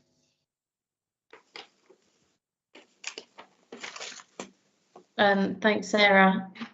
I wanted to first ask in the strategic SIL, what projects for the north of the borough are there in the pipeline? I imagine there's quite a long list, judging by the infrastructure statement that I've seen. But Ian, do you want to come back and at least direct us to where we can find those out? Yeah, so we'll recirculate the link to the infrastructure funding statement, which sets out the priorities for that 70% of strategic SIL that Sarah outlined. So that includes sort of strategic projects around parks and open space. Also includes town centre investment projects, particularly relating to public realm projects. And it also relates to culture. So the council's borough-wide culture programme is due to benefit from SIL. So they're all sort of borough-wide initiatives that have specific projects in the north of the borough, but we can circulate further details to members if that's helpful. If Rosamond can correct me, I think we've got that on the agenda for the next meeting, haven't we, Rosamond? I think we do, yes. Yeah, so we can go into that in some detail, Emma, next time, which I think will probably be very useful. That's why it's on the agenda, so we can all look at where that money is actually being spent. Okay, thank you. And where has it been spent previously? I mean, what projects have been funded previously? The two largest projects that have been funded to date have been the two station projects, so both Leighton Station, which is a commitment so far. It hasn't yet been spent due to the ongoing work of TfL in terms of the design of the new station entrance, and then previously Newbridge Station. So they were the two. Sorry, in the north of the borough. Sorry, in the north of the borough. What's strategic? It's been limited to parks and open spaces as part of the wider programme. So what specific projects have already been funded? I'd have to get that information. Ian on the spot a little bit. Maybe Ian, could you come back to us in response to after the meeting and detail key projects that have been funded by Can SIL? Sarah come back on that? I'd have to give the same answer, but I definitely will. I'll come back on it. There's been one project which has been floated, which is about cycle highways, and it never came to fruition. So I don't know if there's something about parks, that's something that's come out of nowhere. This is something I've been asking about for 3 years. I think we will get the response to you in relation to your question at this meeting, but we'll ask officers to come back with that detail, and we can also go into it at the next meeting if you've got further questions.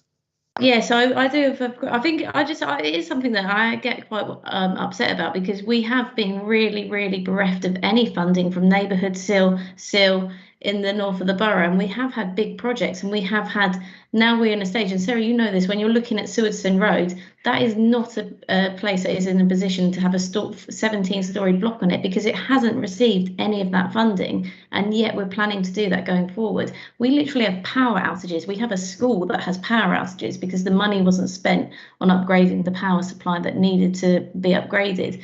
You know, these are real issues that are happening, and I've been asking for 3 years for this money, and continuously it is not spent in the north of the borough, and it is not spent where it needs to be, and we don't have any strategic projects going forward.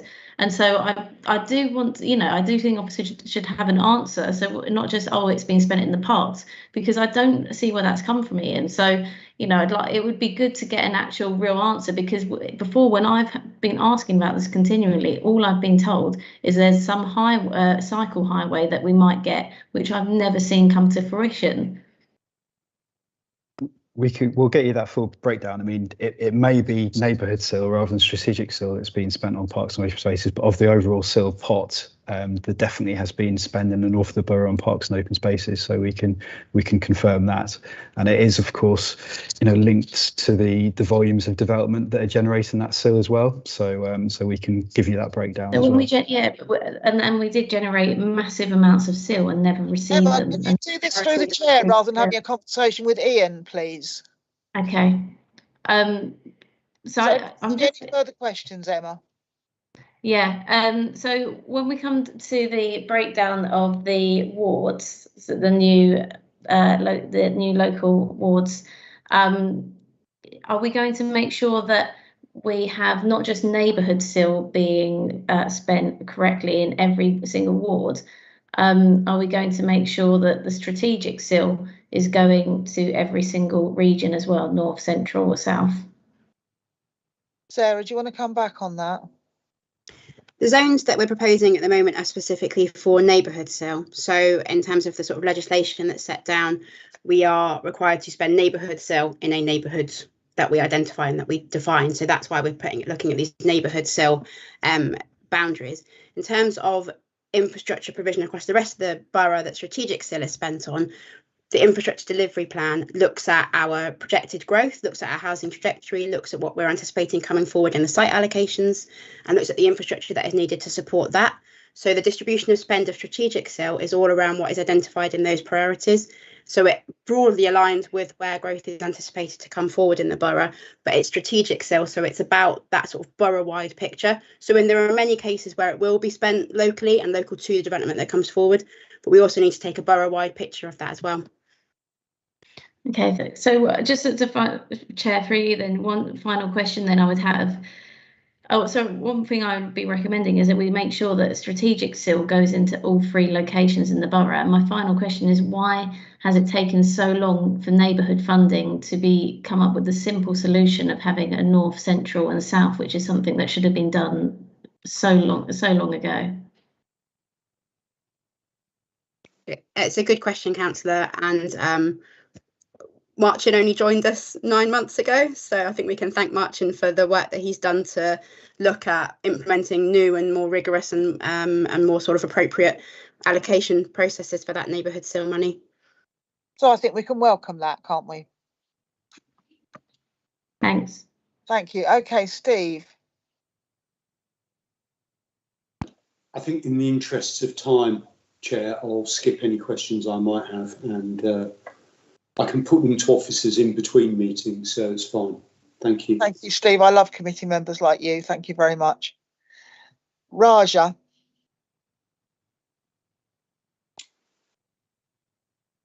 Hello. Yep, we can hear you. Yeah, it's. I wanted to ask that the local businesses in the high street, as you can say, even the Wilco is a big store, is going to close down. And people, the local businesses, they are really crying there out because how they are going to survive if we are not going to help them, or if there is help, what sort of help we are going to do for them. I'm not sure. I think that is really for the next item, but it would be interesting, Sarah, to bring that back in terms of whether we got any engagement with local businesses in relation to neighbourhood SIL. Yeah, that would be interesting. We'll certainly look into the responses to the neighbourhood SIL, and we'll definitely report that back to Growth Scrutiny Committee. And also I think it's worth linking into the next item that's coming up.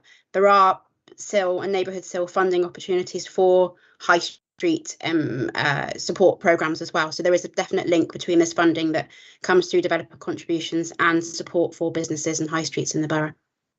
Okay, so we'll make sure we raise that in the next one. And it would be very helpful if the committee could have details of the extent to which local business is engaged in the neighbourhood SIL discussion, because I'm not sure they often realise it's relevant to them. Thank you. Okay, I'm going to go to Sally and then I'll move to last person is Selina. Sally. Okay, I will be brief, and a lot of the questions I had in my mind have been answered.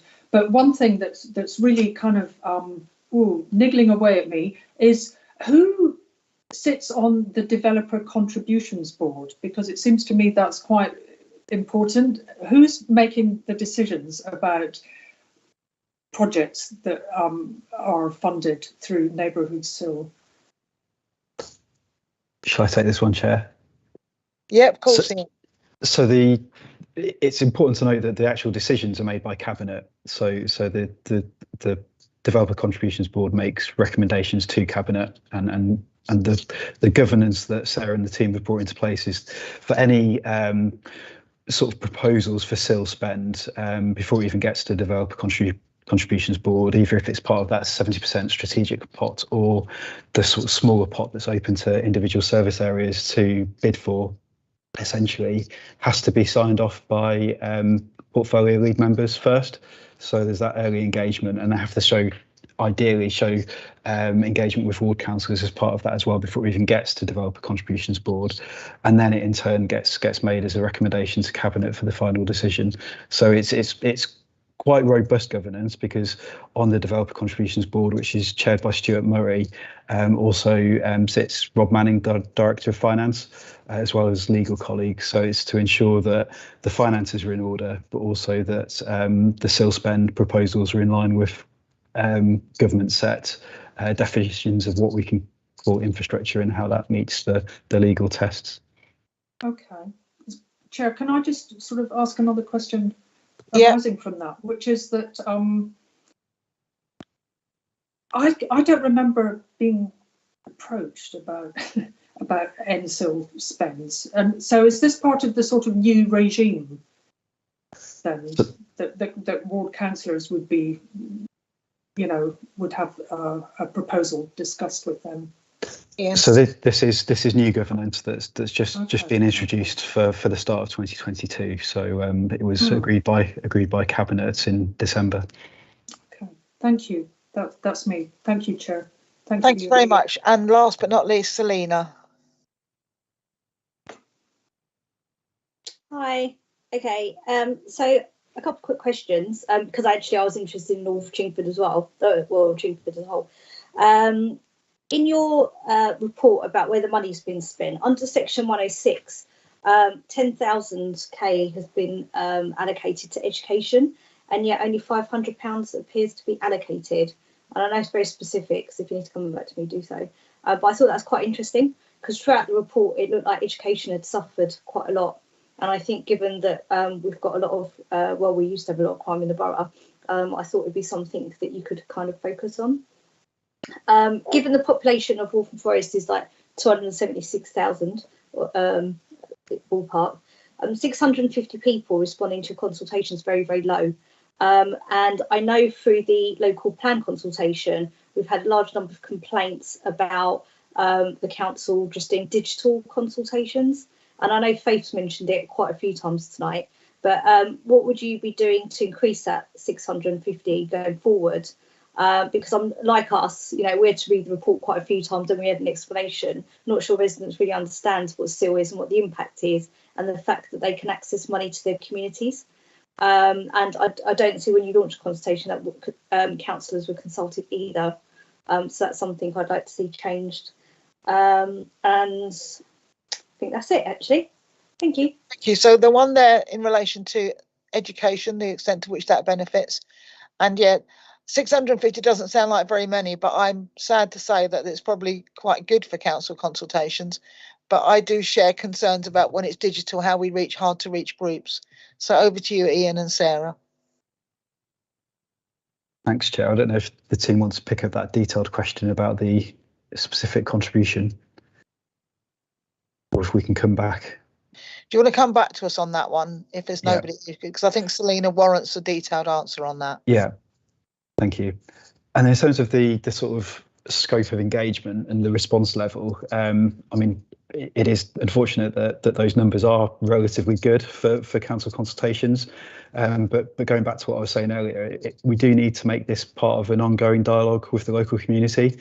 And we are trying to link it with other consultations that are getting equal numbers, if not more, responses. So there's the whole 50-minute neighbourhood model is a good example of that. So there's a whole series of engagement planned throughout 2022 on 50-minute neighbourhoods.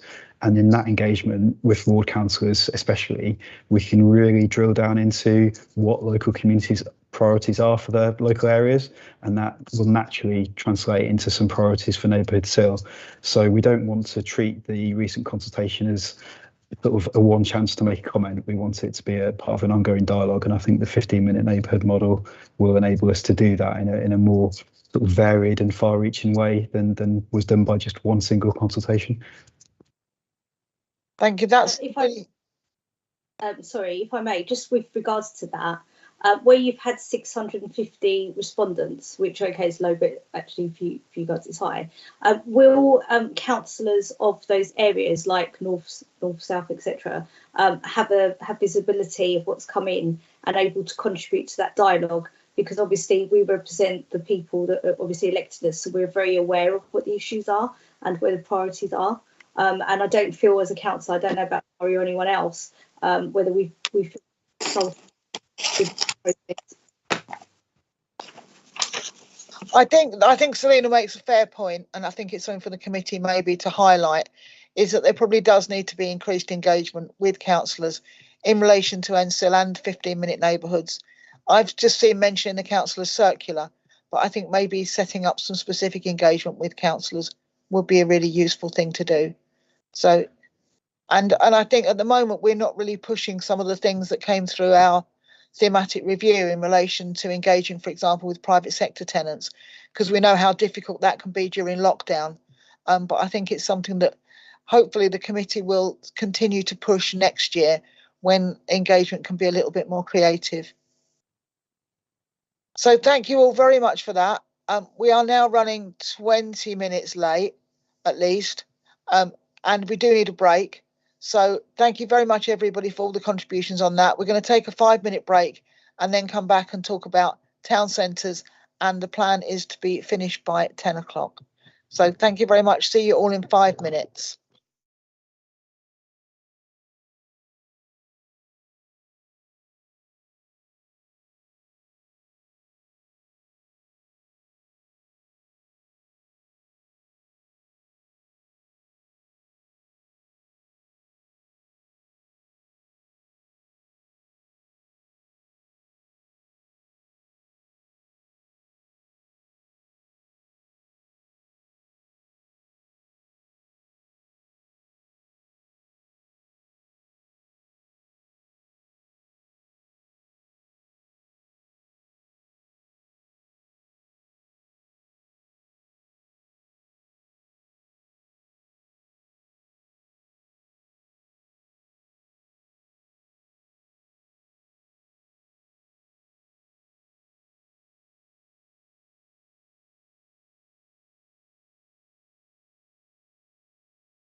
Last item of the evening, thank you very much everyone for their patience, is in relation to town centres.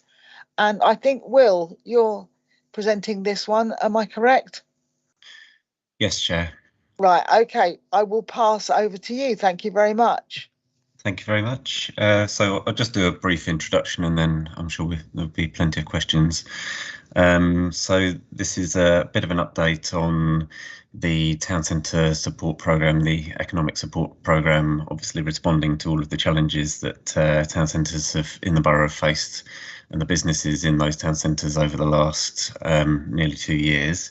It builds on the report that we did, I think, in the early autumn of 2020 and the High Street Action Plan that we had prepared earlier that summer. And the report just goes through some headlines, overview around different types of support that the council has offered and working across departments and teams, and particularly Rebecca Davies' business team have had a massive involvement in all of this. But business recovery funding, the business support programme, the kind of promotional Choose Local campaign that the council has run, then also town centre programming and activities and events that we've supported and put on, the kind of smaller scale regeneration projects and investment that we've been able to make, the work that's already been touched upon around looking longer term as well with the area frameworks and the wider regeneration programme and investment in some of the major schemes. So that's a kind of a brief introduction and very happy to take questions. Thank you, Will. And I do think you're right. I think the report speaks for itself. There's a lot of information in there, so thank you for that. I'm going to start the questions with and go around in a slightly different order with Councillor Anwar, with Raja, because I know he's been desperate to ask a question about support for businesses in our town centres, and that may also give you an opportunity, Will, to say a little bit more. So Raja, over to you for the first question.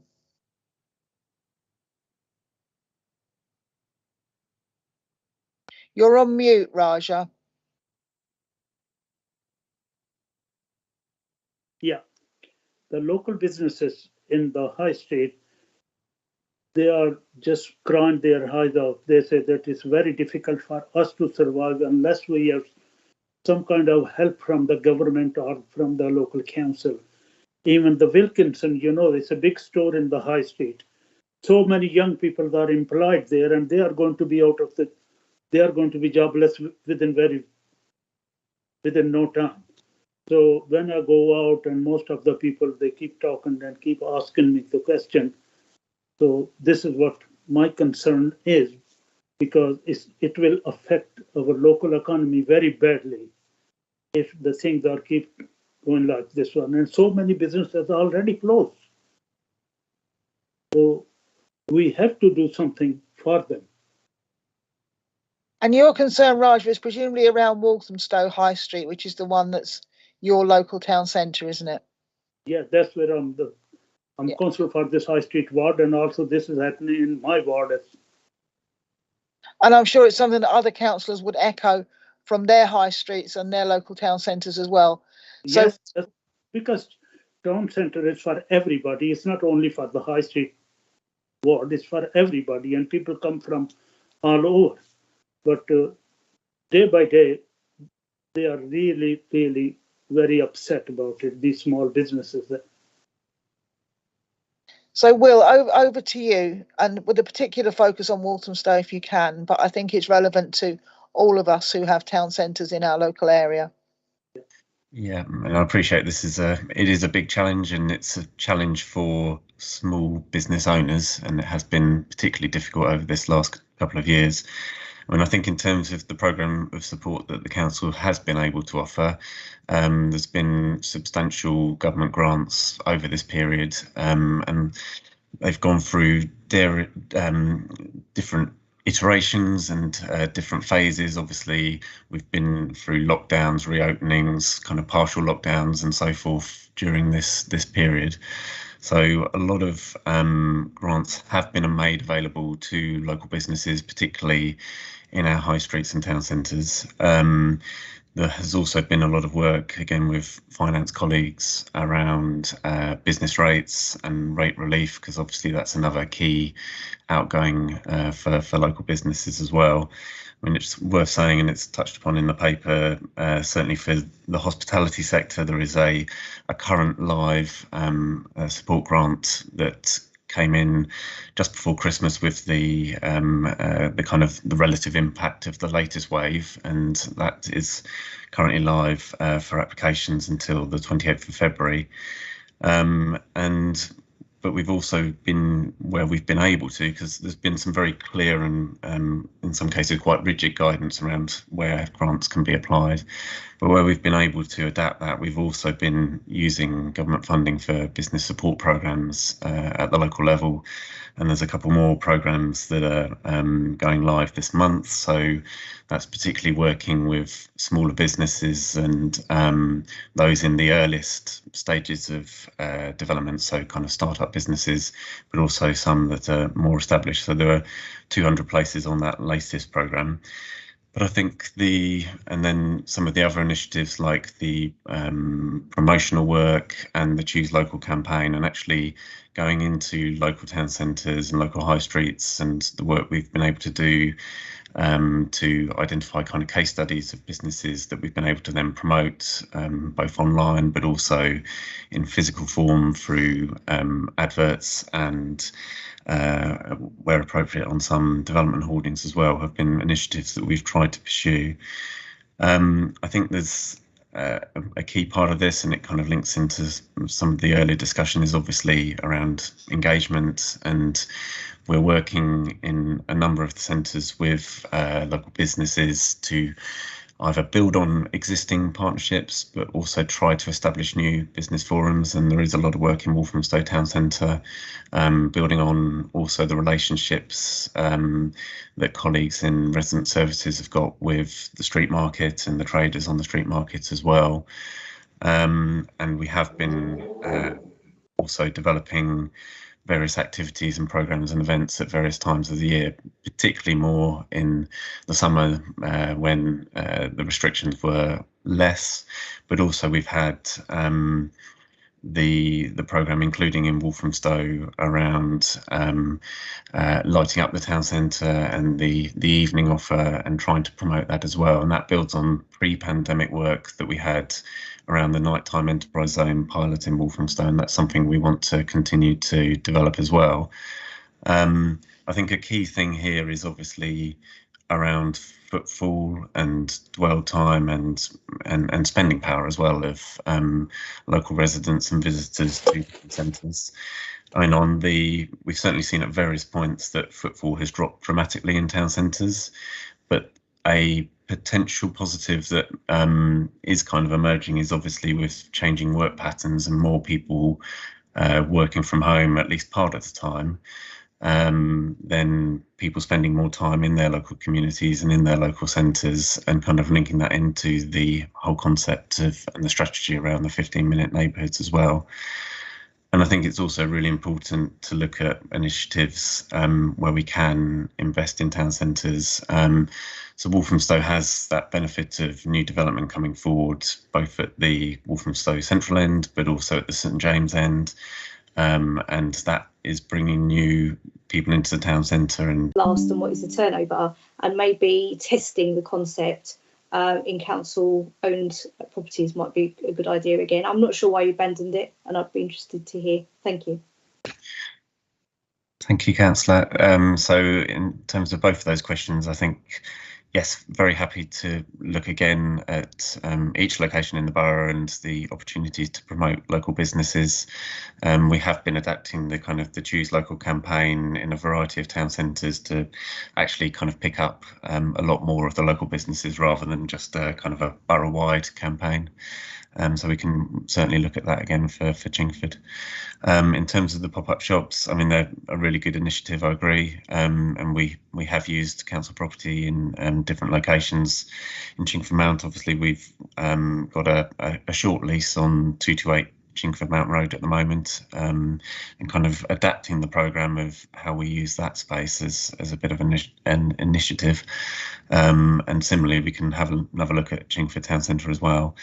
But as you say, I think it's certainly my impression of Chingford Town Centre is that it is doing reasonably well in terms of vacancy and kind of new business startups, which is encouraging. But as you say, the kind of the sustainability of that and making sure that these businesses do flourish is important. And I think signposting them to as potentially as businesses that could get involved in the support programme that's just launching this month would be part of that, because we're certainly looking at startup businesses as a key part of that, with 160 places across the borough.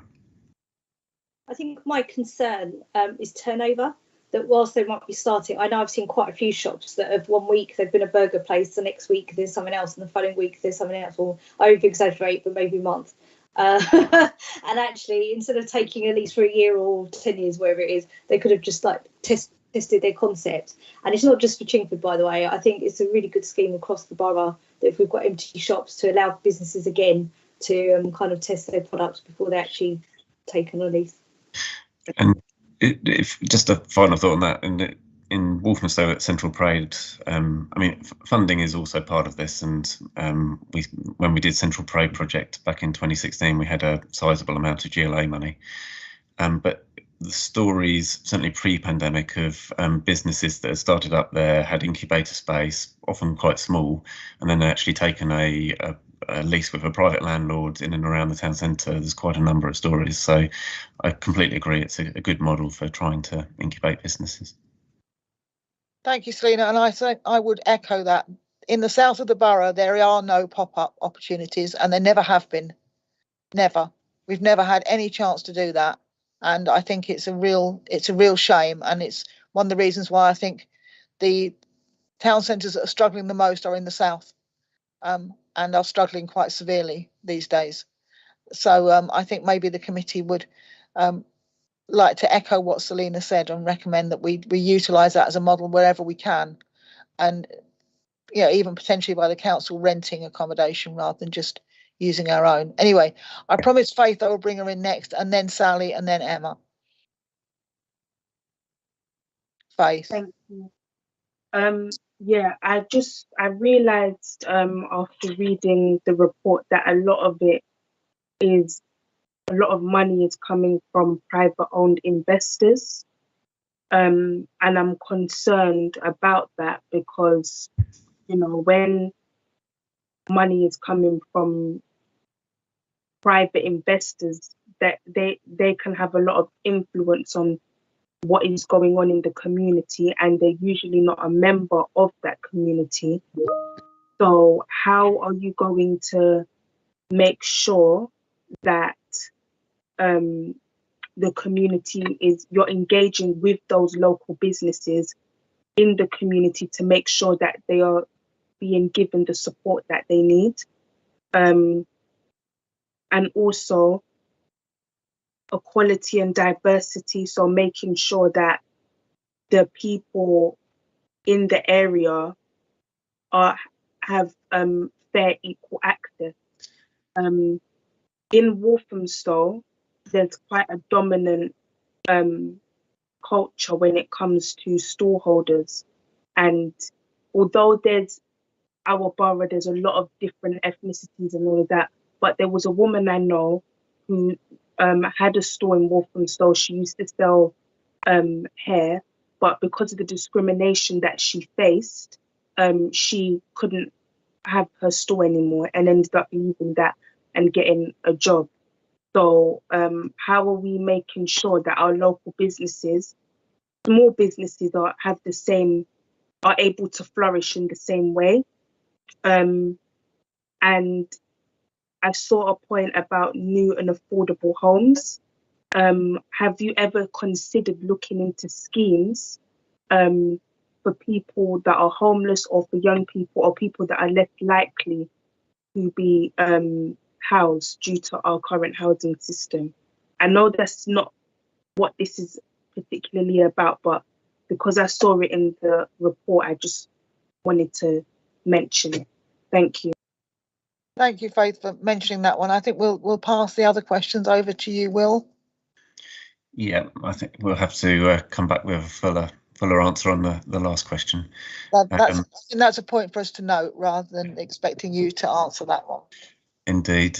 So I think in terms of the kind of the support there's been for local businesses, particularly over the last couple of years, we are talking primarily about government grant funding that's gone into that support, and we've been able to use as well for the business support programs.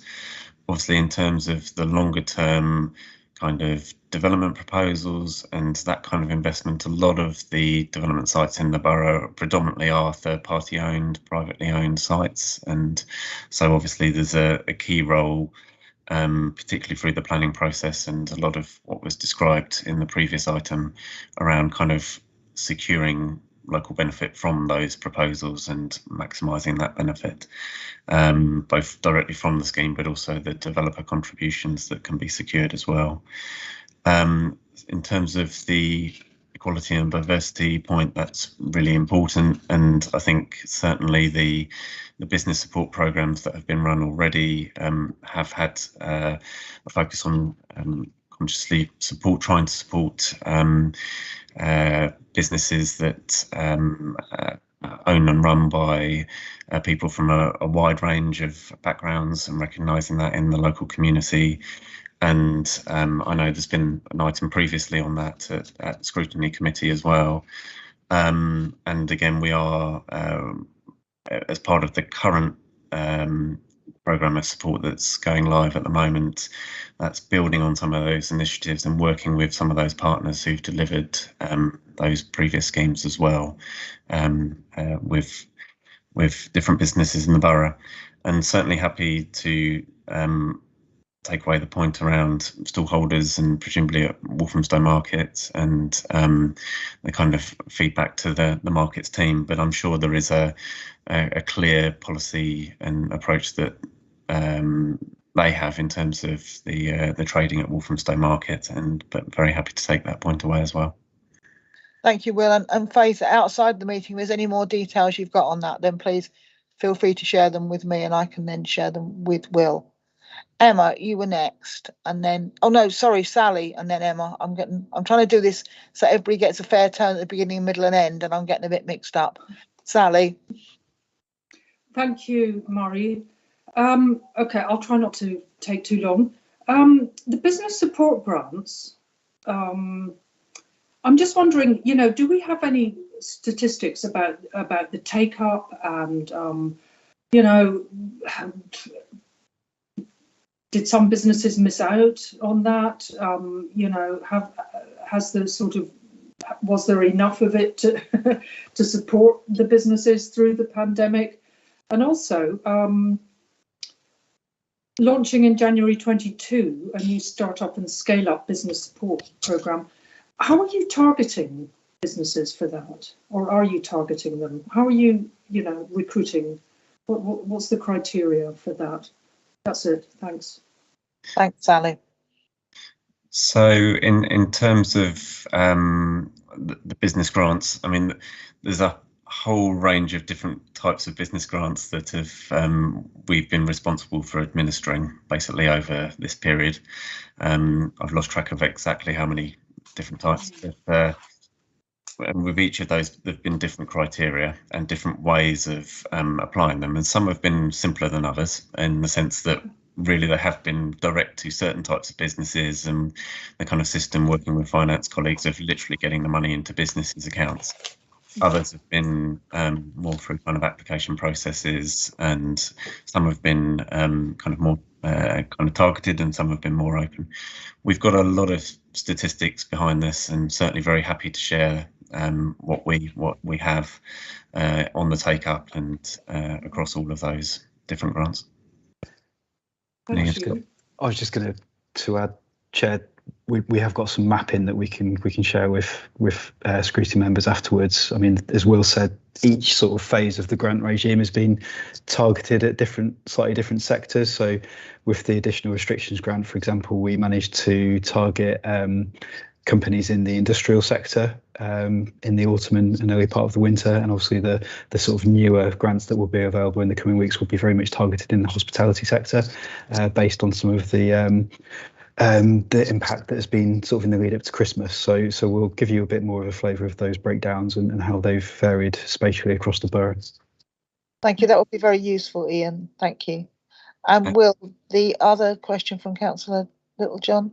Yes. So I mean, there's more that we can provide you in terms of how this is going to be promoted, but basically there's two bits to the programme. There's the bit that's called Start to Elevate, and there's this is open across the borough. It will be open across the borough, and there'll be 160 places, which is for essentially very early stage businesses, so startup businesses, and the kind of key criteria there being that they're between 0 and 3 years old, essentially, as a business.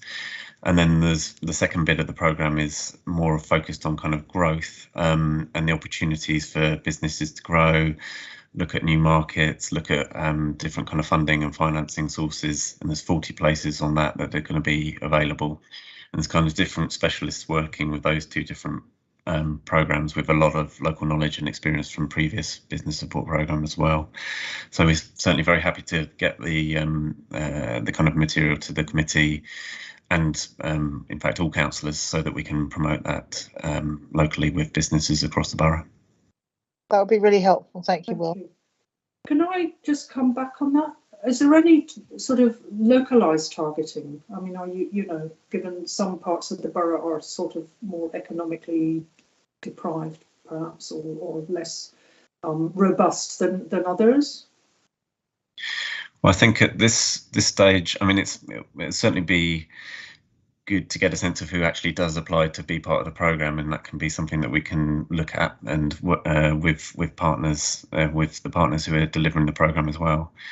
And I think this is linked also to one of the government grant funding pots that we've got at the moment, and what we do need to spend it very quickly as well over the next 3 to 4 months to be able to help support those businesses and actually access that funding. So there are those kind of requirements on us as well, but it's certainly where we can, then it's something that we can factor into this. Thank you very much, Will. Thank you, Sally. Emma. Thanks. Yes, just a question on what's next for the Choose Local campaign and building on that. I think it's a really good campaign, but I think there's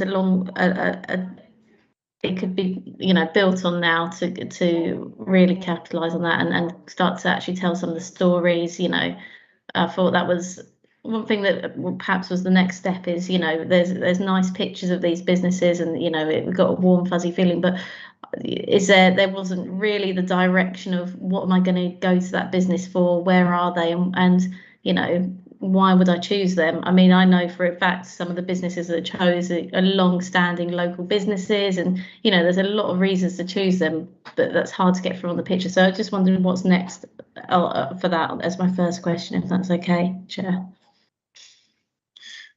Thank you. So I think that's so behind the photograph, certainly we're trying to build up the case studies as well. I think obviously the kind of ability to target and drive footfall to businesses that are part of the campaign is a key part of this. We have done, certainly with the comms team, some kind of monitoring and evaluation of the programme to date as well, and kind of what it's meant overall in terms of that kind of support for local businesses. I think we've got some specific plans in the pipeline. There's more work going on in Chingford Mount at the moment. There's work in and around Leabridge and Markhouse Corner going on at the moment as well. And you know, we do want to localise this as much as possible and capture as many businesses, but also picking up Councillor Sazonka's point that we kind of look at the businesses that we are choosing as part of the campaign and widen that out as well.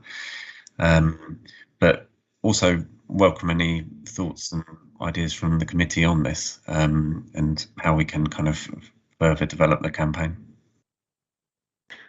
Well, thank you, Chair, for you. I'd love to feedback on that campaign more, because I think, you know, it's certainly if you were coming to North Chingford, and I imagine for Selina in Chingford Mount, and perhaps, you know, Mari and Sally down in the south, you have, you know, a lot more to add to that if local councillors, you know, could be consulted on a bit more on the next stage of that. I think it would be really good for helping that campaign reach the next level.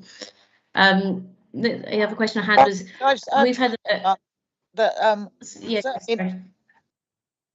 in Leytonstone we have the town team, which is the business organisation, and all 3 councillors are members of that. So we have that kind of direct input into that, and I would encourage where they're setting up those kind of town teams to reach out to the councillors, because I think we bullied our way in there a little bit, but I think we're reasonably valuable. Anyway, sorry, Emma, over to you. No, of course. The other question I had was around some of this grant funding and, you know, where we're supporting businesses. We had a few examples of businesses that are very close to going under because of delays at the council or administrative errors. And I just wanted to know what lessons have been learned and how you intend to stop that ever happening again going forwards. I think in certainly the early months, the systems weren't necessarily all in place to be able to give out money in this kind of way. The council kind of financial systems were more about receiving money and through the kind of the business rates programme and so forth. So a lot of work has been done, certainly by finance colleagues and systems wise on that. And I know also that a lot of resource has gone in, particularly with Rebecca's team, to kind of really focus on getting the grants out in the most efficient process possible. Obviously, at various points, there have been multiple grant programmes running at the same time, and it is pretty complex stuff with short turnaround, but clearly and understandably for ordinary businesses, essentially they want to receive the money that they're entitled to, and we fully understand that. But I do believe that there are much better systems in place now than there were at the start of the pandemic, and a lot of kind of lessons have been learnt internally about that and how to develop that programme. Thanks. So I just have one final question, if that's okay, Chair, because I know coming close to 10, but just on the where we do have struggling businesses, especially a lot of new businesses, on the business rates, and I'm naive to this, it might already happen. Is there, if a business is struggling, is there any room to manoeuvre with giving them turnover contract, turnover profit contracts whilst they're struggling, instead of, you know, the heavy business rates that can be the killer on some young businesses? I think it depends on, so there's certainly hardship relief and those kind of mechanisms as part of the business rate relief that the council can offer. I mean, there's different kind of eligibility criteria, and at various points, and again, there have been measures put in place by government at various points during the pandemic. There's also been kind of directive relief to different sectors and different sizes of businesses and so on. So essentially we're administering the kinds of systems that and guidance that government puts in place. I mean, I think certainly in the last time I looked, the kind of guidance that's on the council's website about business rates and relief and hardship and so on is comprehensive and up to date, and very happy to share the information that exists on that and what the council is able to do to support businesses around business rates. Thank you, Will. I'm going to move over to Steve now. Thank you, Chair, and thanks, Will, for the report. Very quick question and then maybe a request, Chair.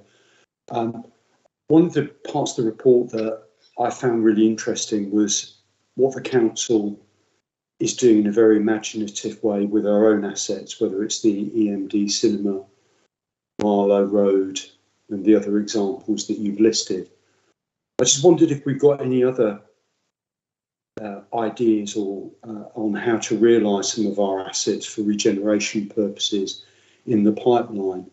And I also wondered, Chair, whether we could look at that particular area maybe in more detail sometime next year if part of the forward plan or something. Thank you, Chair. Yes, so I think, Councillor, it's a good question, and I guess there's different scales and different levels of intervention as well. So the estate regeneration programme, and Marlow Road being one example, with the work that's now underway at Avenue Road in South Leytonstone being another. Obviously, Councillor Miller mentioned earlier things like the investment in libraries and what's happened both at Wood Street and also with the existing library at Lea Bridge.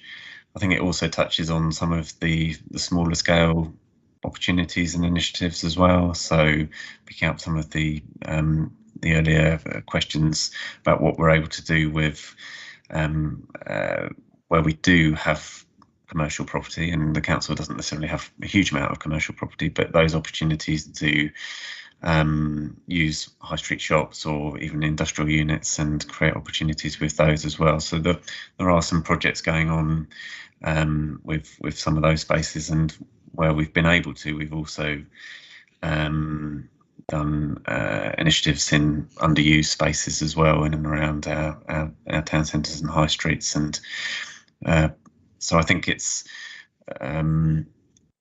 also where we're able to work with third parties and the private sector. So again, I think the ideas around pop-up shops and the opportunities to kind of stimulate new use particularly in vacant property in town centres is really important. The majority of those properties are going to be third party owned, so it's kind of building those relationships and trying to initiate some of those projects potentially in third party properties as well. Thank you, Will. And I think following up from what Steve said, maybe something that's kind of come through from the committee is a suggestion to our colleagues in the future that next year's forward plan looks at that in some detail. I think it would be really useful to look at not only how we can utilise our own resources, but those of our partners.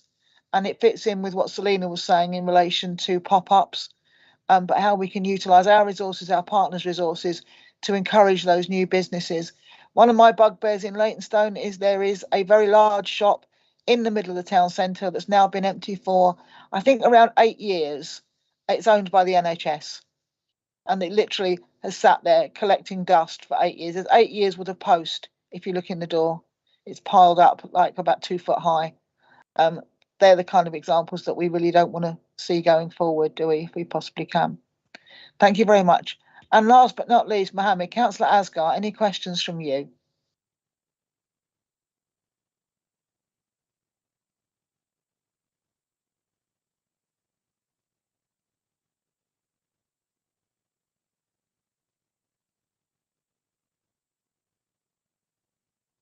You're on mute, Councillor Asgar.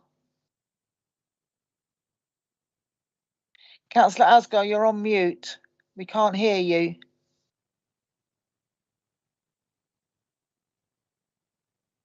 There you go, you're unmuted. No, you're muted again. There you go, you're unmuted. Sorry, I'm just saying a general thing here. As you know, the world is going through a unusual time.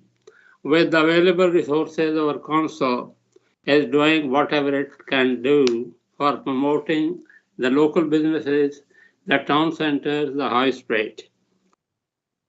The whole world is going through a very difficult time due to pandemic, which I am hopeful will, God willing, we will surpass this hard time. And I am sure something good will result in the end. So we hope we will see better word after this hard time. Thank you. Thank you, Mohammed. And I think that was more of a point than a question, but a point very, very well made. Although I think our cafes in Leytonstone really hope that the work from home rule continues, because it's been the best thing that's ever happened to them. But there you go. just one last thing from me, Will. I mean, it was a very good report, and there's a huge amount of very good work going on in terms of the Shop Local campaign, some of the events that are happening in town centres, some of the engagement with businesses, some of the work that you're doing with new and emerging entrepreneurs, all of which is to be commended. But I don't know if it's the same in other areas of the borough, but in the south, our issue still remains that there's not much worth shopping local for. The range of businesses that are there are still not enough to really attract the footfall, and however many brilliant events we have, people still won't come because there's not the places to spend their money. There was a lady I was talking to when we had the market in Leytonstone at Christmas who said, yeah, I've come here to spend money in the market, but otherwise all there is in Leytonstone and Leyton is the same chains that I can find bigger and better at Westfield. There's Boots, there's TK Maxx, there's Argos, yeah, there's Poundland. And in Leytonstone, sorry to be a bit parochial, in the last few months, we've lost our card and gift shop, our Pound World shop, our fishmongers, and a baker's. They're all being replaced by cafes or estate agents. We don't need any more cafes or estate agents. We need somewhere else so people can spend the money. So what can we do to ensure that we get the range of shops we need so that people can shop local? I think it's the big question really, for town centres across the country. And I think certainly in the south, obviously, actually the Westfield impact has been dramatic over the last 10 or so years. And so I think that in many ways, this isn't a COVID pandemic thing. This is obviously something that was happening prior to the pandemic, but maybe in some respects has been speeded up by it as well. I think it's also looking at what the role of town centres is. So I think, as Councillor Anwar said, it's not all just about shopping, and it's about that kind of the social experience and bringing communities together. So that kind of range of offer and facilities and culture and leisure offer and other spaces for communities to meet is really important as well. And I think we obviously, particularly where we don't have a lot of property and control over property, it is difficult, and that has been a discussion obviously that we've had in Leytonstone, Councillor, for many years. But I think there's also opportunities, and actually some of the flexibility around things like planning use classes and so on potentially there's some threat there, but it also creates some opportunities to introduce other uses into town centres as well. But I think there's also a key thing around obviously maintaining and increasing footfall. I think you mentioned obviously the cafes benefiting from the work from home policy, and I think there's certainly evidence of those trends happening prior to this latest period of advice to work from home. And I think that will continue in town centres. But it's also about the opportunities to introduce new people and new investment into town centres as well. And I think that's in the Leytonstone context, that is particularly important, and some of the opportunities to bring forward the revitalisation of some of those sites and locations and actually help repair the high street as well. Is a big part of the kind of the longer term thinking and the longer term framework. So it's not kind of one solution for all of the centres. It really is looking at each individually and what works and what assets there are and opportunities. But it is the biggest challenge that we kind of face at the moment. Well, sorry for leaving the big question till the end, but thank you very much for that response, Will. So thank you very much, Will. Thank you very much, colleagues, for some very useful questions. I think some issues there, particularly around pop-ups, and Steve looking at the kind of the longer term issues, looking in the longer term at the issues in relation to how we can utilise council and partners premises and resources further. And I think we will leave it at that. I have totally failed in my attempt to finish at 10 o'clock, but I'll pride myself on the fact that online meetings apparently take 20% longer. So if it had been face-to-face, we'd have all gone home at 9:30. Hopefully we'll see you colleagues on the 24th of March, face-to-face, and we can have a productive meeting then. But in the meantime, thank you all very much. Thank you to officers, and enjoy the rest of your evening. Sorry I stopped you watching news at 10.